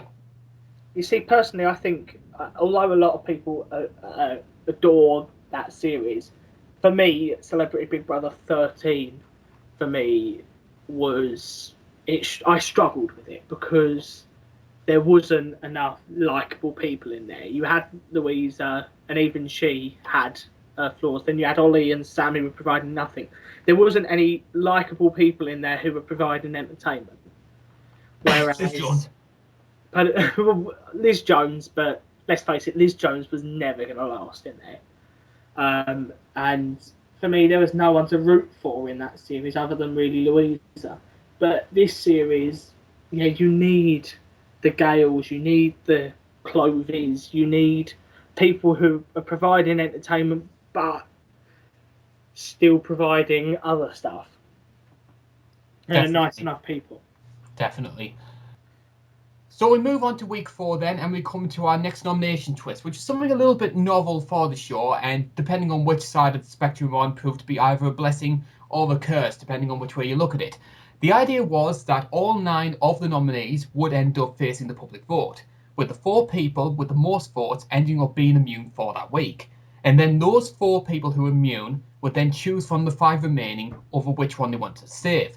Of course, 5 into 4 don't go, which means that the person who doesn't get any nominations ends up being evicted. So of course, James, Natasha, Austin and Clovey end up being safe that week and have to choose one of the other remaining people to save each. And of course, it ends up leading us to lose Farah for that week. Yeah, I wasn't sure where I stood with the twist. It was This something was different the though. point where Austin was in the final, was in the top 4, and I was like, please, no. But also, this provided the whole argument online of why did James save Janice? Why did James do that? Why we've now lost power because James saved Janice, and it just, despite the fact that Clovey then would have done exactly the same thing. Am I the only person who thought they created this twist thinking that Farah was going to be in the top 4? Because if Farah had been in the top 4, then of course she would have saved Jenna, and both of the Americans that the British audience hated would have been saved for that week. Although what I found it odd was for me, the 4 housemates that were getting the most attention on the outside were Janice, Jenna, Farah and Bobby. 4 people that were not saved. Which I found really odd, because normally we get the 4 that are the most. If this had been, say, done in January, we would have got 4 people that were providing entertainment rather than 4 people that were a bit less. But don't you think that maybe plays into the argument that we've been making, that the audience don't really want to watch arguments all the time, that they want to watch likeable people? It definitely does, but I think for me, I guessed it was the right time to lose Farah, and I don't think she would have gone out any other way. I think so as well. I think one of the problems you have sometimes when you have a big character like Farah, because we sort of touched on it when we talked about Perez Hilton in the Celebrity 15, which was, yes, it's good to have that sort of big prominent character early on to kickstart the show, to create the controversy, and to basically move aside when the storylines begin to develop. Yeah. And my fear would have been that Farah, just like what Perez did, if they stayed around too long, they would have just hogged up more airtime and just become overbearing. So I was happy to lose her at that point, even though I do understand the contribution she brought to the show. Yeah, I mean, I do think that, I'm personally someone, I know the other Carl's going to kill me right now, but I personally quite liked Perez in his series, and I still do actually follow his career a bit, which sounds slightly odd. I still listen to his podcast and stuff, but he did start... Oh God, you listen to that voice? I do, and deliberately? Without a face? Really entertaining 45 minutes. I honestly do. But and I don't really listen to many podcasts either. I listen to 2 on a regular basis, and that's one of them. But of course, Big Brother's Big Archive's the other one. It's not actually, because I record it. I don't. Is it bad? I mean, I used to listen to Big Brother's Big Archive, but now I don't really. Sounds like most of the audience. I know, but yeah, I do think that he started to become overbearing, and I think Farah would have become that as well. Either overbearing or just become totally dull. And what was your opinion then of the whole nomination twist, Carl? It was pretty much as soon as the format was explained, I was like, well, bye, Farah. Like, nobody was going to save her apart from Jenna. If Jenna had been on the other side, she would have saved her. Everybody, there was not one other person in the house that would have saved her. So Farah was history from the moment the twist was announced. Yeah, definitely.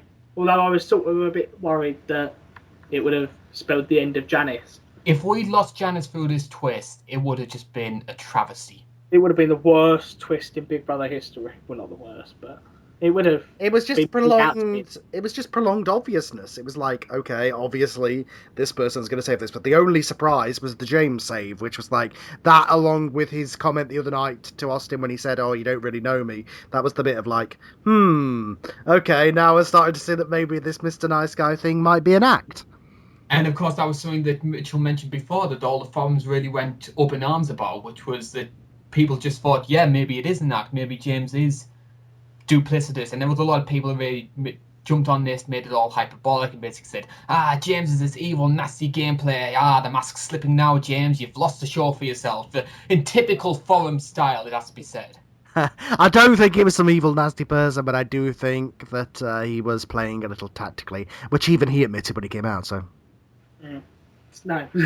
So we move on from James's controversial decision to another controversial division, which involves Janice, which of course, as Apocalypse Week happens, and it's all the tasks for that, Janice of course falls from her rock as part of the task to try and win letters from home. She doesn't fall from her rock, she got off the rock. The first temptation that was offered 5 minutes in. Like, yeah, bye. They said, oh, there's these things in the room, and she was like, oh, right, okay, and then ran as if she thought that was the task she had to get off. Like, well, falls in inverted commas, I'll put it that way. I genuinely think that she thought that was what everybody was doing. She was like, oh, what's the problem? Oh, I wasn't supposed to get off? Oh, I didn't know that. So, of course, because she ended up dropping, she has to sacrifice one of the letters from home, and no question about it, bye-bye Austins. And all of the hoopla that comes with that. Oh, do you know what really pissed me off? I hope that Austin did say this, otherwise I'm going to get a bit odd here. But he was going, oh, there's people that are 20 miles away from their homes, yet I couldn't get my letter from home. He lives in bloody Huddersfield. He's moaning, oh, people are away from their home. Why did she burn my letter when I'm American? Yeah, you may be American, but you live in Britain. And the person your letter would have been from from your British family, because you made it very clear during your breakdown that you hate your American family. This was I never understand this. I don't understand this. Maybe it's because I don't have kids or a husband or wife or whatever, but when people are like, oh, I'm crying because I haven't spoken to them in 2 weeks and I'm not going to get to see this message from them, it's like, you do realise we're like 3 days away from the show finishing, right? Exactly. Like if this was the civilian series and they were in the middle of a 9-week stint and they were like 4 weeks in, I could understand it. Yeah, I wouldn't want the letter from home, if I'm honest. As much as I love my family, I really adore all of them. But I really wouldn't want that, if I'm honest. I'd rather stay, unless it had sweets in it, then I'd be okay with that. But well, I wouldn't want it because my mum's grandma's appalling. Well, then my only exception would be if something major happened that I needed to know about. But I'm sure if that happens, they usually call you into the diary room and tell you. So, I think it used to be you can tell Big Brother 3 events which you like to be notified about, and there were certain deadlines, certain guidelines and stuff. So, say a death or if if a baby's born or whatever, you used to be able to know that. But yeah, it's quite odd, really. But yeah, I probably wouldn't want the letter from home. I probably wouldn't. Because it would make me weaken a little bit. Although if I made it to week 4, it would be a bloody miracle. And of course, the fallout from the Apocalypse task basically leads to Austin's comments about Janice in the bedroom. And I think for a lot of people, and I put myself and Mitchell included in this, a large part of the reason why people hate Austin online stems from this.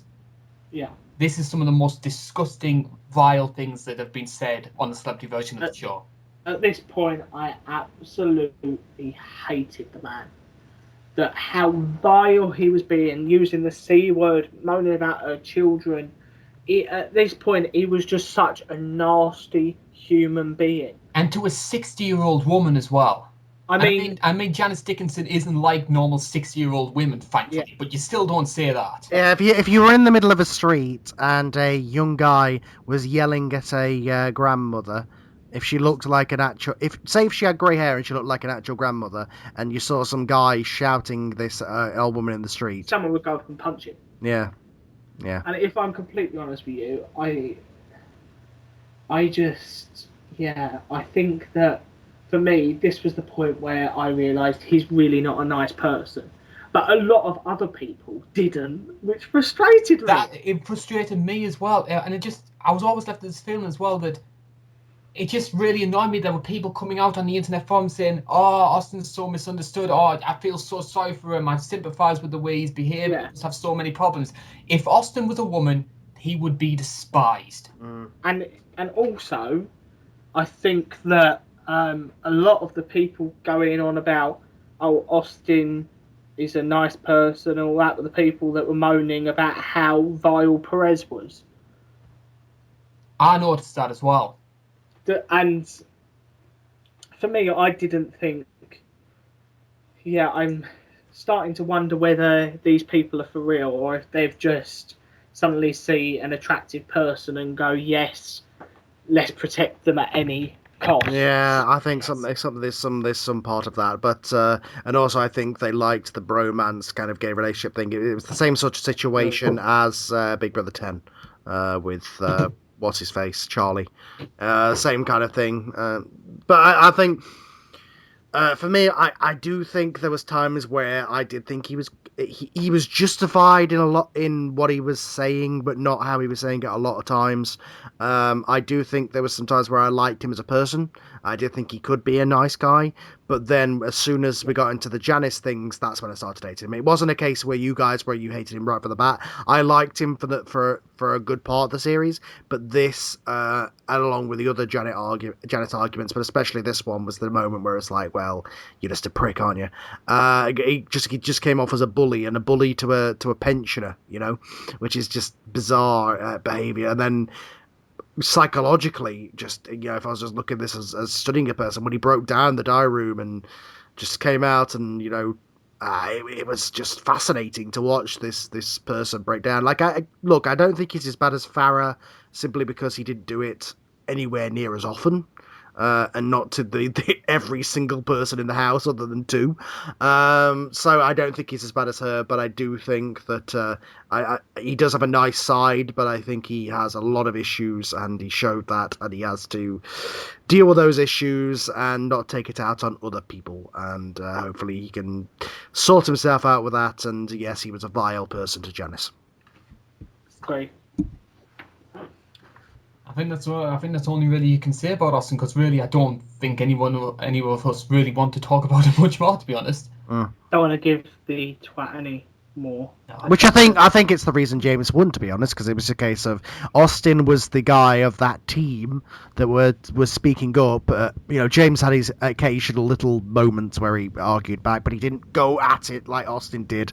But all of Austin's fan base transferred to James because James turned against him, which again, some people, including the people in the house, thought of that as being a tactical thing. Was James basically came off looking like the nice guy, and he had all Austin's fans go to him. So there is that part of it that makes you think maybe it was deliberate.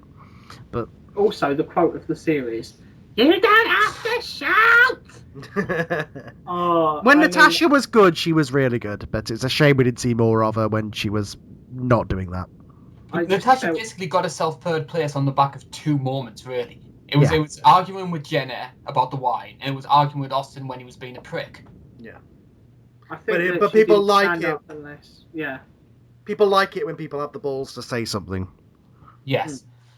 So, of course, Austin is one of the nominees for that week. He's up alongside Bobby, Janice, and Jenna. And it comes to an eviction which really frustrated me when it happened, because here we have two people in Austin and Bobby who I felt, well, Austin especially was very unpleasant, and it dealt Bobby had quite a nasty side to him as well.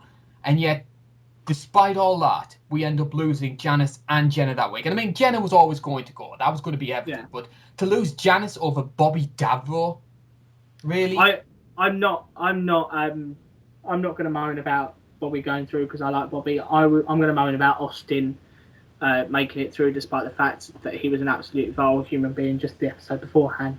I think it frustrated me people justified and condoned Austin's vile behaviour. Exactly, and I was very frustrated that he made the final over Janice. And Jenna, I'm glad that she went in because, in my opinion, she shouldn't have been a finalist, and I'm glad she wasn't because Agreed. she's not finalist material at all. She's more, yeah, you provided drama, but you're a bit of a twat, so you can go before the final. Yeah. I think the final should. But she did. She was a big part of the show, though. But but to your point about condoning the behaviour, Farah would have stayed if it hadn't been with that twist. I can almost guarantee it. Yeah. It's a case of the fan base has shrunk to such a level that there's enough people voting now that just vote for, oh, you're making this show entertaining by being a bitch, so I'm going to vote for you. And yet Janice in my opinion, Janice made this whole series. Janice was amazing. This Really? series, if I'm honest, will always, no matter how much Farah provided, no matter how much people love James and Austin, no matter how much Jenna added, this will always be known as Celebrity Big Brother Janice. Well, yes, and I do think that the Farah and Jenna thing kind of overhung the series more, and I do my thing. My thing with it is that Janice was great, but I think she deliberately was great. Like I think a lot of it was put on, and the side of me that wants this to be a real reality show, and I know it's not anymore, call me jaded, call me cynical, but I want the person who wins to have been themselves, and I don't think she was. Yeah. The thing with Janice was, like, Janice has been around the reality TV circuit for years. She calls herself the queen of reality television. But we knew what we were going to get. This reminded me of that argument with Farah where she just started yelling at Farah just because she was like, how dare you say you're the queen of reality? I am. My God. But the thing with Janice, though, was it was about Janice as a collective. Because the thing with Farah was just all about arguments. Take away the arguments from Farah, there wasn't really that much there. Janice could do empathy, Janice could do entertainment, Janice could do funny, as well as arguments. I mean, I love the stuff with her and Chloe where she basically took Chloe under her wing as almost like a daughter type figure. That was fantastic. That is, to me, makes a great reality TV character when you're well rounded like that. That's why I think people love Janice so much, rather than hating her like they did Farah. But for me, as I said, I think that when people look back at this series, they won't say the Farah and Jenna series. They'll say the Janice series. I think they'll say the Vicki Michelle series, actually. Well, that's definitely what a certain online forum will think of. I don't think any. I don't think my neighbour down the road is going to go, the Vicki Michelle series that she wasn't even in. Which, of course, brings us on to one of the big controversial moments. Now, we don't usually talk about the spin-offs most of the time on this podcast, but this was so controversial and so highly publicised, we need to bring it up, and that is what's been dubbed Botsgate. Would you like to take this one first, Mitchell? Yes. For me, Channel 5, no, you can tell they've always wanted their very own fight night. They have always wanted that, yet the time that they get it on the side. Right? They get it on the spin-off show, which, let's face it, they don't really care about. Between an evictee and a legendary housemate.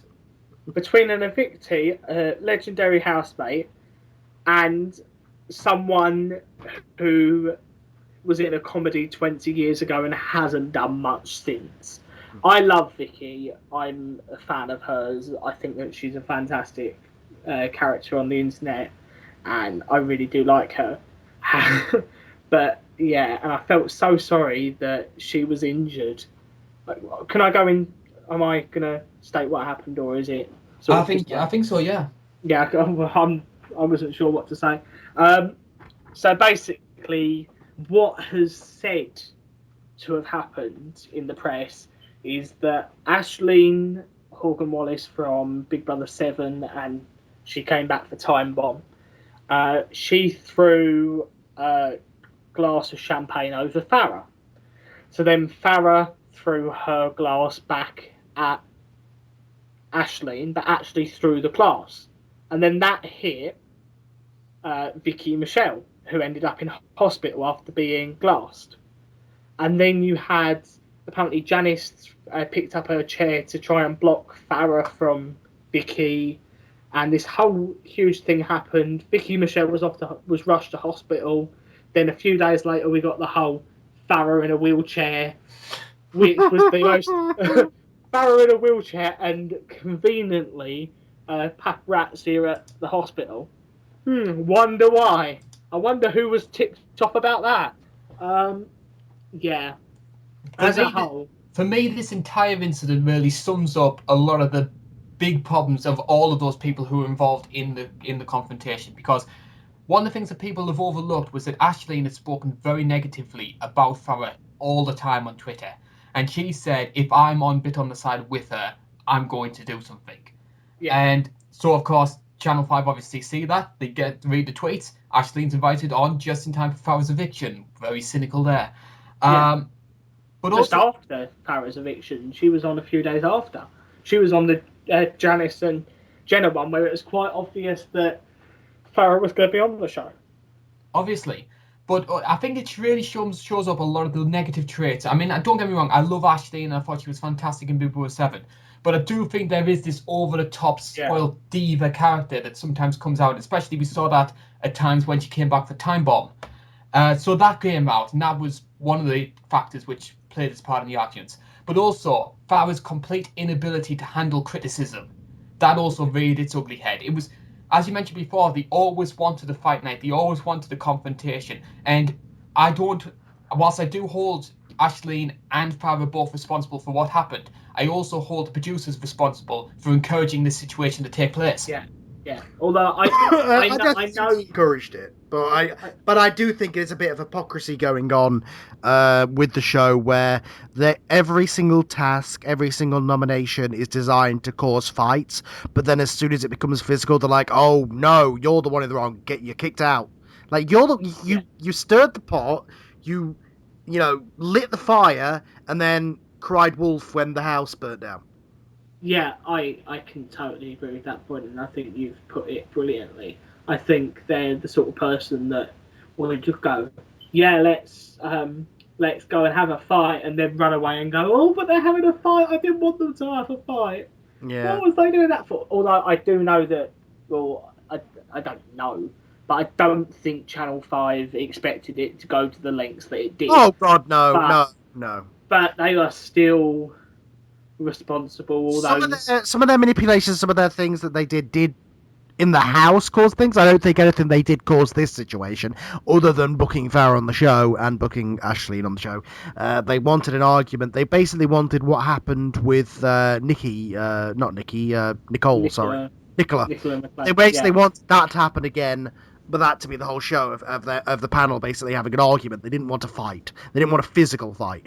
And I think Aisling went on there with the sole intention of making the headlines about her, about how she was the one to throw the champagne and look at her, the hero. And her and the producers, if they thought anything like that was going to happen, didn't expect Farah to be as unstable as she is. Yeah, I think that it was pure negligence, I think. And still, there's Jenna coming on the finale saying, I'm representing Farah, but... Okay. Do you know what? Going into the final, I didn't actually watch it. It's that bad that I genuinely... You didn't miss much. They didn't show much. It was very predictable. Nothing in the interviews ever really brought anything. None of the controversial people came back for the finale thing. Nothing was worth it at either of the shows. It was kind of I guess that's the final then. Show over, fireworks, bye. And I think as well there was the inevitability that I think everybody knew that James was going to win anyway. So For me, the reason I didn't watch it was because of that, and also because there was just other stuff. I mean, there's a particular program on at the minute which clashed with Big Brother, which I'm hooked on. I love the show so much, and then there was also a few other things on telly at the time, and I thought I want to watch them, and then later on maybe I watched the final on demand, but I just never did, and I haven't to this day, and I don't think I will. do you think you're the right person then to speak about Sherry Houston then? I like Sherry, so I can take it from here. No, I thought she was excellent on the live feeds. I thought, and I'm talking a lot about the live feed because that is what A true representation. I mean, the highlight show you can't say that's what happens in the house. With live feed, they can't really manipulate it. What happens on the live feed, although we do get the lovely birds, that's what we see. That's what they're doing, rather than So for me, Shuri was an excellent housemate on the feeds. Maybe not in the highlight show, but again, she was another Gale type, who was funny and entertaining, and you can tell that she was funny and she was providing something, but just not what we saw on the screen. And not what the producers want to see. Because she didn't row, because she didn't argue, because she might have, we don't know really, but because she wasn't being this whole Austin, Farah, Jenna sort of type, she wasn't included in the highlight show. And that happens a lot with these reality shows, is that we miss out on a lot of fun and a lot of light-heartedness because they don't want anything to come in between their arguments. Exactly. Fifth place, however, is Chloe and Stevie. Now, they would, as we sort of touched on before throughout the show, Chloe and Stevie weren't very liked at all on the forums. They nearly polled at the bottom on Telemix, Digital Spy, This Is Big Brother. They were very badly received. And yet I thought they were amazing. I loved them. I love these two. They were just everything I want in a housemate. They were, as I said earlier, they are entertaining without having to be nasty. And I can't stand all of the comments from some of the fans that are going, but Chloe's faking alcoholism and stuff like that. It's like, please fuck off. Like, that argument was one of the ones where nobody was really in the right in that situation. Yeah. Austin's brother is dead. She is an alcoholic. She shouldn't have listened to her and stayed in bed. But it was done. There was no right person. There was no wrong person in that argument. It's a very shady topic and not one that is. But it's the internet, so. Yeah, exactly. It's the internet. But I admire them two as housemates because, as I said, they didn't have to. Don't get me wrong. They were genuine or not. And they weren't bad people either. I think that was the other important thing. No, but they were entertaining in the other way, which is the oh my god, look at them freaks way. But as much as people may hate to think of themselves like that, but that was the way it was. They were fascinating characters in sort of like, wow, how can she be this dense? How could she be this childlike? And how could he be so gutless? But they were nice people, so what can you do? And do you know what? As I said, whether their relationship or not is real is another thing. But I'm going to give them the benefit of the doubt, and I'm going to say, okay, if they say they are engaged and they're in the relationship, they are. But from a housemate perspective or point of view, I think they were two excellent housemates who provided a lot to the series, and I think they were very good castings by Channel 5. And when I look back at this series, they'll be some of my favourites. I think Chloe especially will be looked back in the same sort of way that people look at Liz Jones, where they're maybe not one of the prominent characters, but they're just one of those people who's like, I remember them. They were amazing. People need to appreciate them a lot more. Yeah, Liz Jones, Alicia, those sorts. I do miss that side of it. It's the Nikki Graham kind of way of casting, where it's like you cast fascinating personalities who in their real lives are just people who you just watch and go, wow, I cannot believe they're like that in their real lives. And that we need more of those back in this show. And we need less Bobby Davros, which means this is onto our 4th place contestant, which was Bobby. Because I know you're a bit more positive towards him than what I am, Mitchell, but I really didn't take the Bobby. I think that what Bobby was to me, essentially, was Jim Davidson without the storyline. Yeah, but he was fine. I mean, yes, he got a bit chauvinistic occasionally. Yes, he went a bit too far on the talent show, you could say. But at the same time, he wasn't a bad person, and he wasn't a bad person. Don't get me wrong, but I just there was something really off about Bobby, which I could never take. So sure, he got cringy, but he never did anything bad. He never did anything wrong. I don't think. Yeah, I mean, I've been in Bobby Davro's presence in the past. There was a show that I went to last year where he was, and he came off very attention-seeking. And I went into this series thinking that was what it was going to be like. But I was wrong, and I do really like Bobby Davro. He's one of my favourite housemates, and I'd say he's in my top 3 for this series, as much as obviously other people might not like him as much. I really did. So for me, Bobby Davro is, again, as I said with Clovey, I'm going to look back in future at this series, and he's going to be one of those people where I didn't expect to like him, but I did. I don't know if I'll remember this series. I mean, there's some really good highlights, but I think the thing with him is that, again, if we'd had more of him, because there would have been less arguments, I think he would have been even more annoying. Because you could tell from some of the housemates the way they were to him, you could tell it was like, okay, we get it, you do impressions, you don't have to do it every 5 minutes, kind of thing. Yeah. I have done a bit of reading up, however, and I found this isn't Bobby Davro's first involvement with the Big Brother franchise. I actually found this up, and we'll probably be discussing it when we talk about Big Brother 1, when we finally get around to it in about 2020. But as part of one of the rewards for the final 3 come the last week, they actually got a Bobby Davro video which they were allowed to watch, of a stand-up routine. Now everybody's really excited about it, like, oh yeah, great, we're finally going to watch some comedy, it's going to be fantastic. Anna, who's a character I absolutely love, can't stand it. She just says, I hate Bobby Davro. My mum hates Bobby Davro. Everybody hates Bobby Davro. Do you know what? I think Bobby Davro would have been a lot better in the jungle. Yes. I think, for me, he would have been a lot better in that situation rather than this situation. But I did admire that he obviously wanted to be on the show. As much, I thought he was another sort of key sort of character who genuinely appreciated the opportunity that they were given, rather than going. I mean, obviously, yeah, the money probably appealed to him, but I do think he wanted to be there as well, and I do think he wanted the experience. So now we move on to our 3rd place contestant, which is Natasha. Now we've touched a couple of times about some of Natasha's big moments where she was a big protagonist against the villains of both Austin, Farah, Jenna, etc. And that's basically what, in my opinion, got her 3rd place. I don't know about you, though. I was always left with the impression that with Natasha, it could have very easily, had it been a different series and maybe the Americans hadn't been there, she could have very easily been the antagonist of the season. I don't know.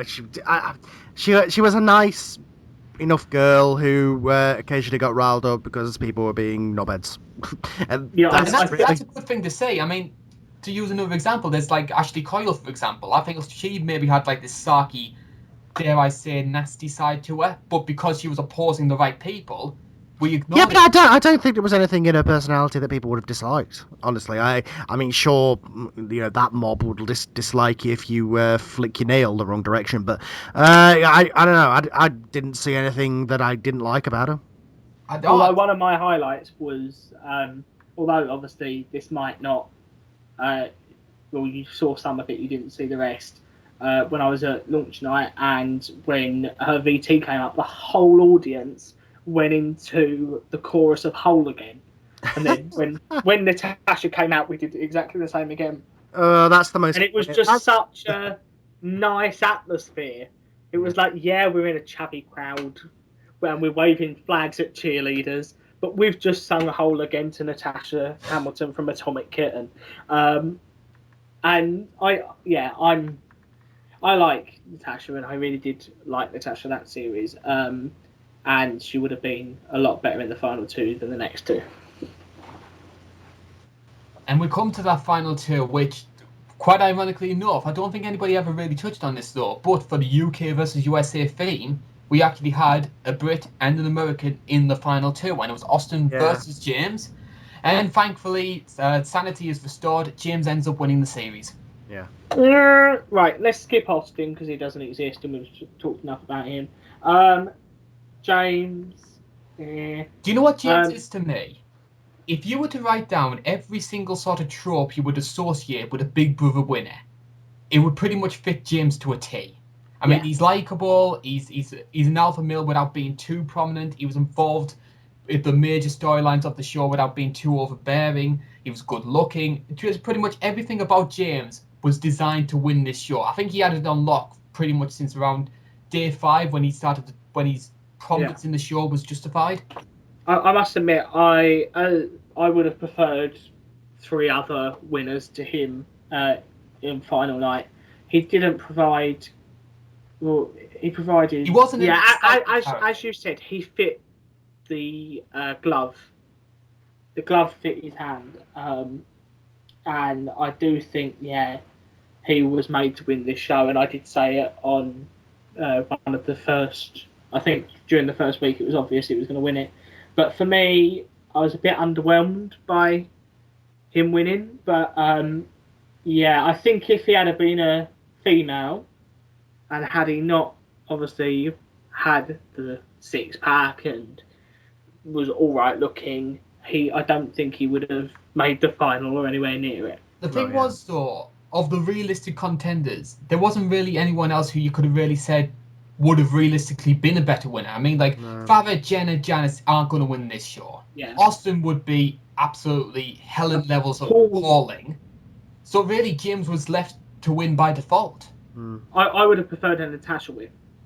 Well, I think James did more than Natasha. I think he got more involved. I think he's along the lines of sort of an Anthony Hutton type winner, where it's a case of he got on as the straight guy throughout the show, as the main kind of protagonist. He got involved and argued with the right enough people, was enough involved in the storylines to be justified as a winner, but he wasn't as big a character as, say, a Makosi in his series that actually made the storylines. He was just kind of an after result of those storylines happening and came off the better for it because the other person was bad. Yeah. I don't know why I'm saying this, because I do actually really like James. He was my favourite on The Apprentice last year, but I was just a bit underwhelmed by that final two.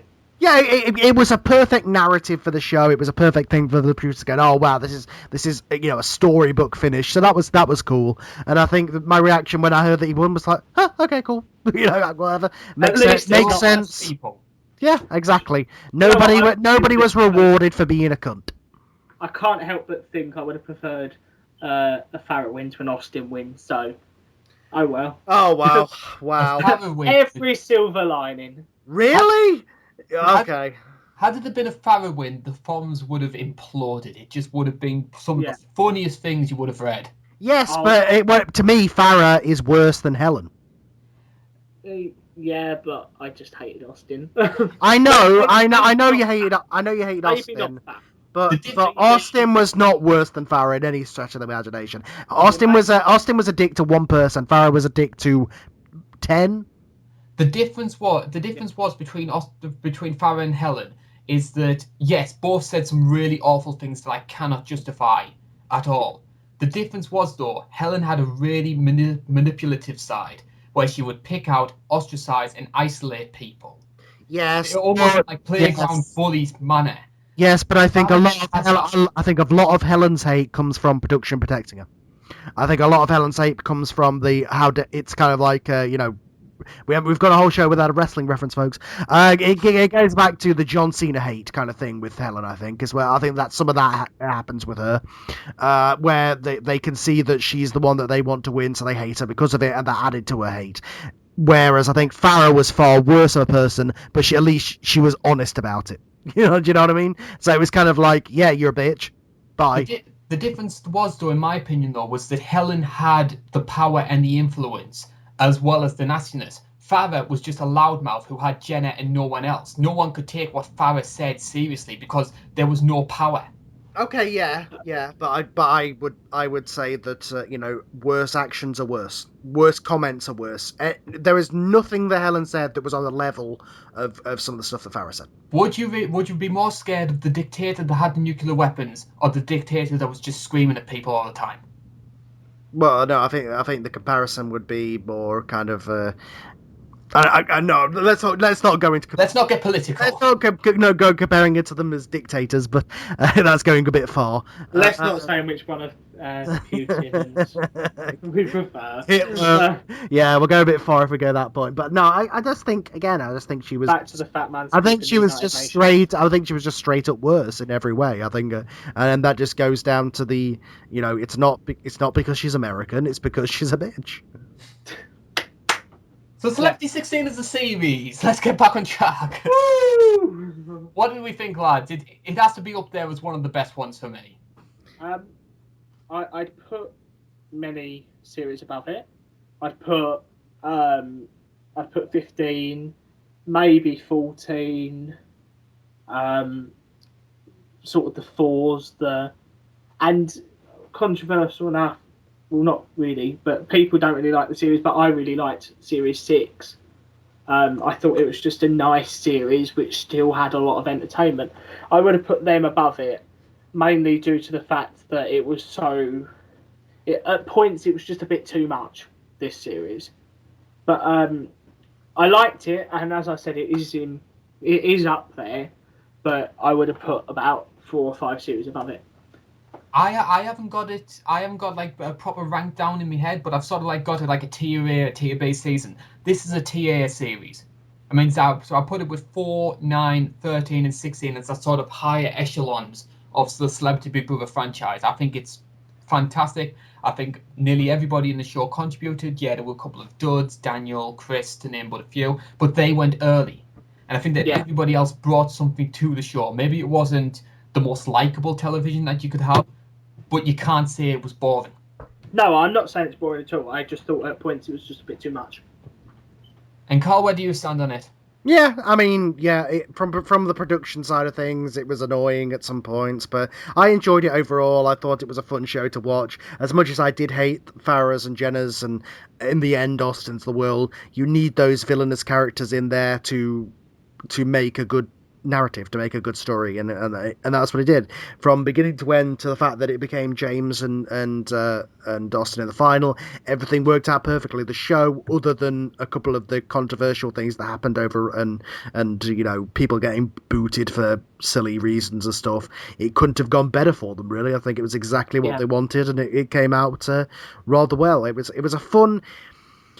Look, this is how I look at it these days. Big Brother, at the moment, the way that the producers want it to be, the best you're going to hope for is a really entertaining car crash. And it was a really entertaining car crash. Yes. Yeah, I guess so. And that is about as much of a compliment as you'll ever get for a series by Karl. But yeah, it was a nice enough series. It was entertaining. And I do think it's up there. And I have really enjoyed discussing it. And of course, that is all that we've got time for today's show. We've had a great Everyone time talking. Is cheering. Yes. This is 2 hours and 30 minutes of us talking about Celebrity Big Brother 16. Yeah. A lot's gonna. I don't envy Karl right now having to edit this out. Well, to be honest, I think a lot of it was. I mean, some points were repeated, but I think we got a lot of good comments in there. Yeah. I think we did. I'm sure you'll be able to like slicken it up though, Karl. Yeah. But yes, that is all that we've got time for the show. We've had a great time talking about the series. Now, in terms of our next episode, I'm not going to say we're going to do Hijack next, because I've been doing that for the past 25 episodes or something like that. The aim is, for right now, though, we are starting to plan for our Christmas special. Now, the plan is for us to record that around late November, so it can be out in time for Christmas on the run-up to December. So that's what we'll be covering. It's got, of course, going to be the awards show theme as we did last year. Best males, best females. We've already put a couple of names forward. I think you've got an idea of who could be Mitchell's worst male for this year. Down with the Johnny Matt, I'm joking. Yeah. And also, Christmas special, I might even wear a Christmas hat. That's something to look forward to, despite the fact that you cannot see me. But yeah, we're really looking forward to producing that one. We're going to get all the team together. Paul and Joe are going to be contributing to the show. So if you're a fan of them, fan of the old school show, then you can look out for that. But until next time, though, this is all that we've had time for here on Big Brother's Big Archive. My name's been Karl Bainbridge. That's been Carl Dutton. See you next And time, for the folks. last, And for that's the been last, that's I been Mitchell think, Pinder. sorry. Hi, yeah, I think this might be my last time as Mitchell Pinder on a podcast, though. Why is We that? won't go to that, but it might be the last time as Mitchell Pinder. Name's changing. Oh. So Exciting. yeah, a new presenter in time for Christmas. I'll be looking forward to. So for the last time, Mitchell Pinder. Bye. Yep. And we'll be seeing you in time for Christmas for our awards show special. Bye bye for now.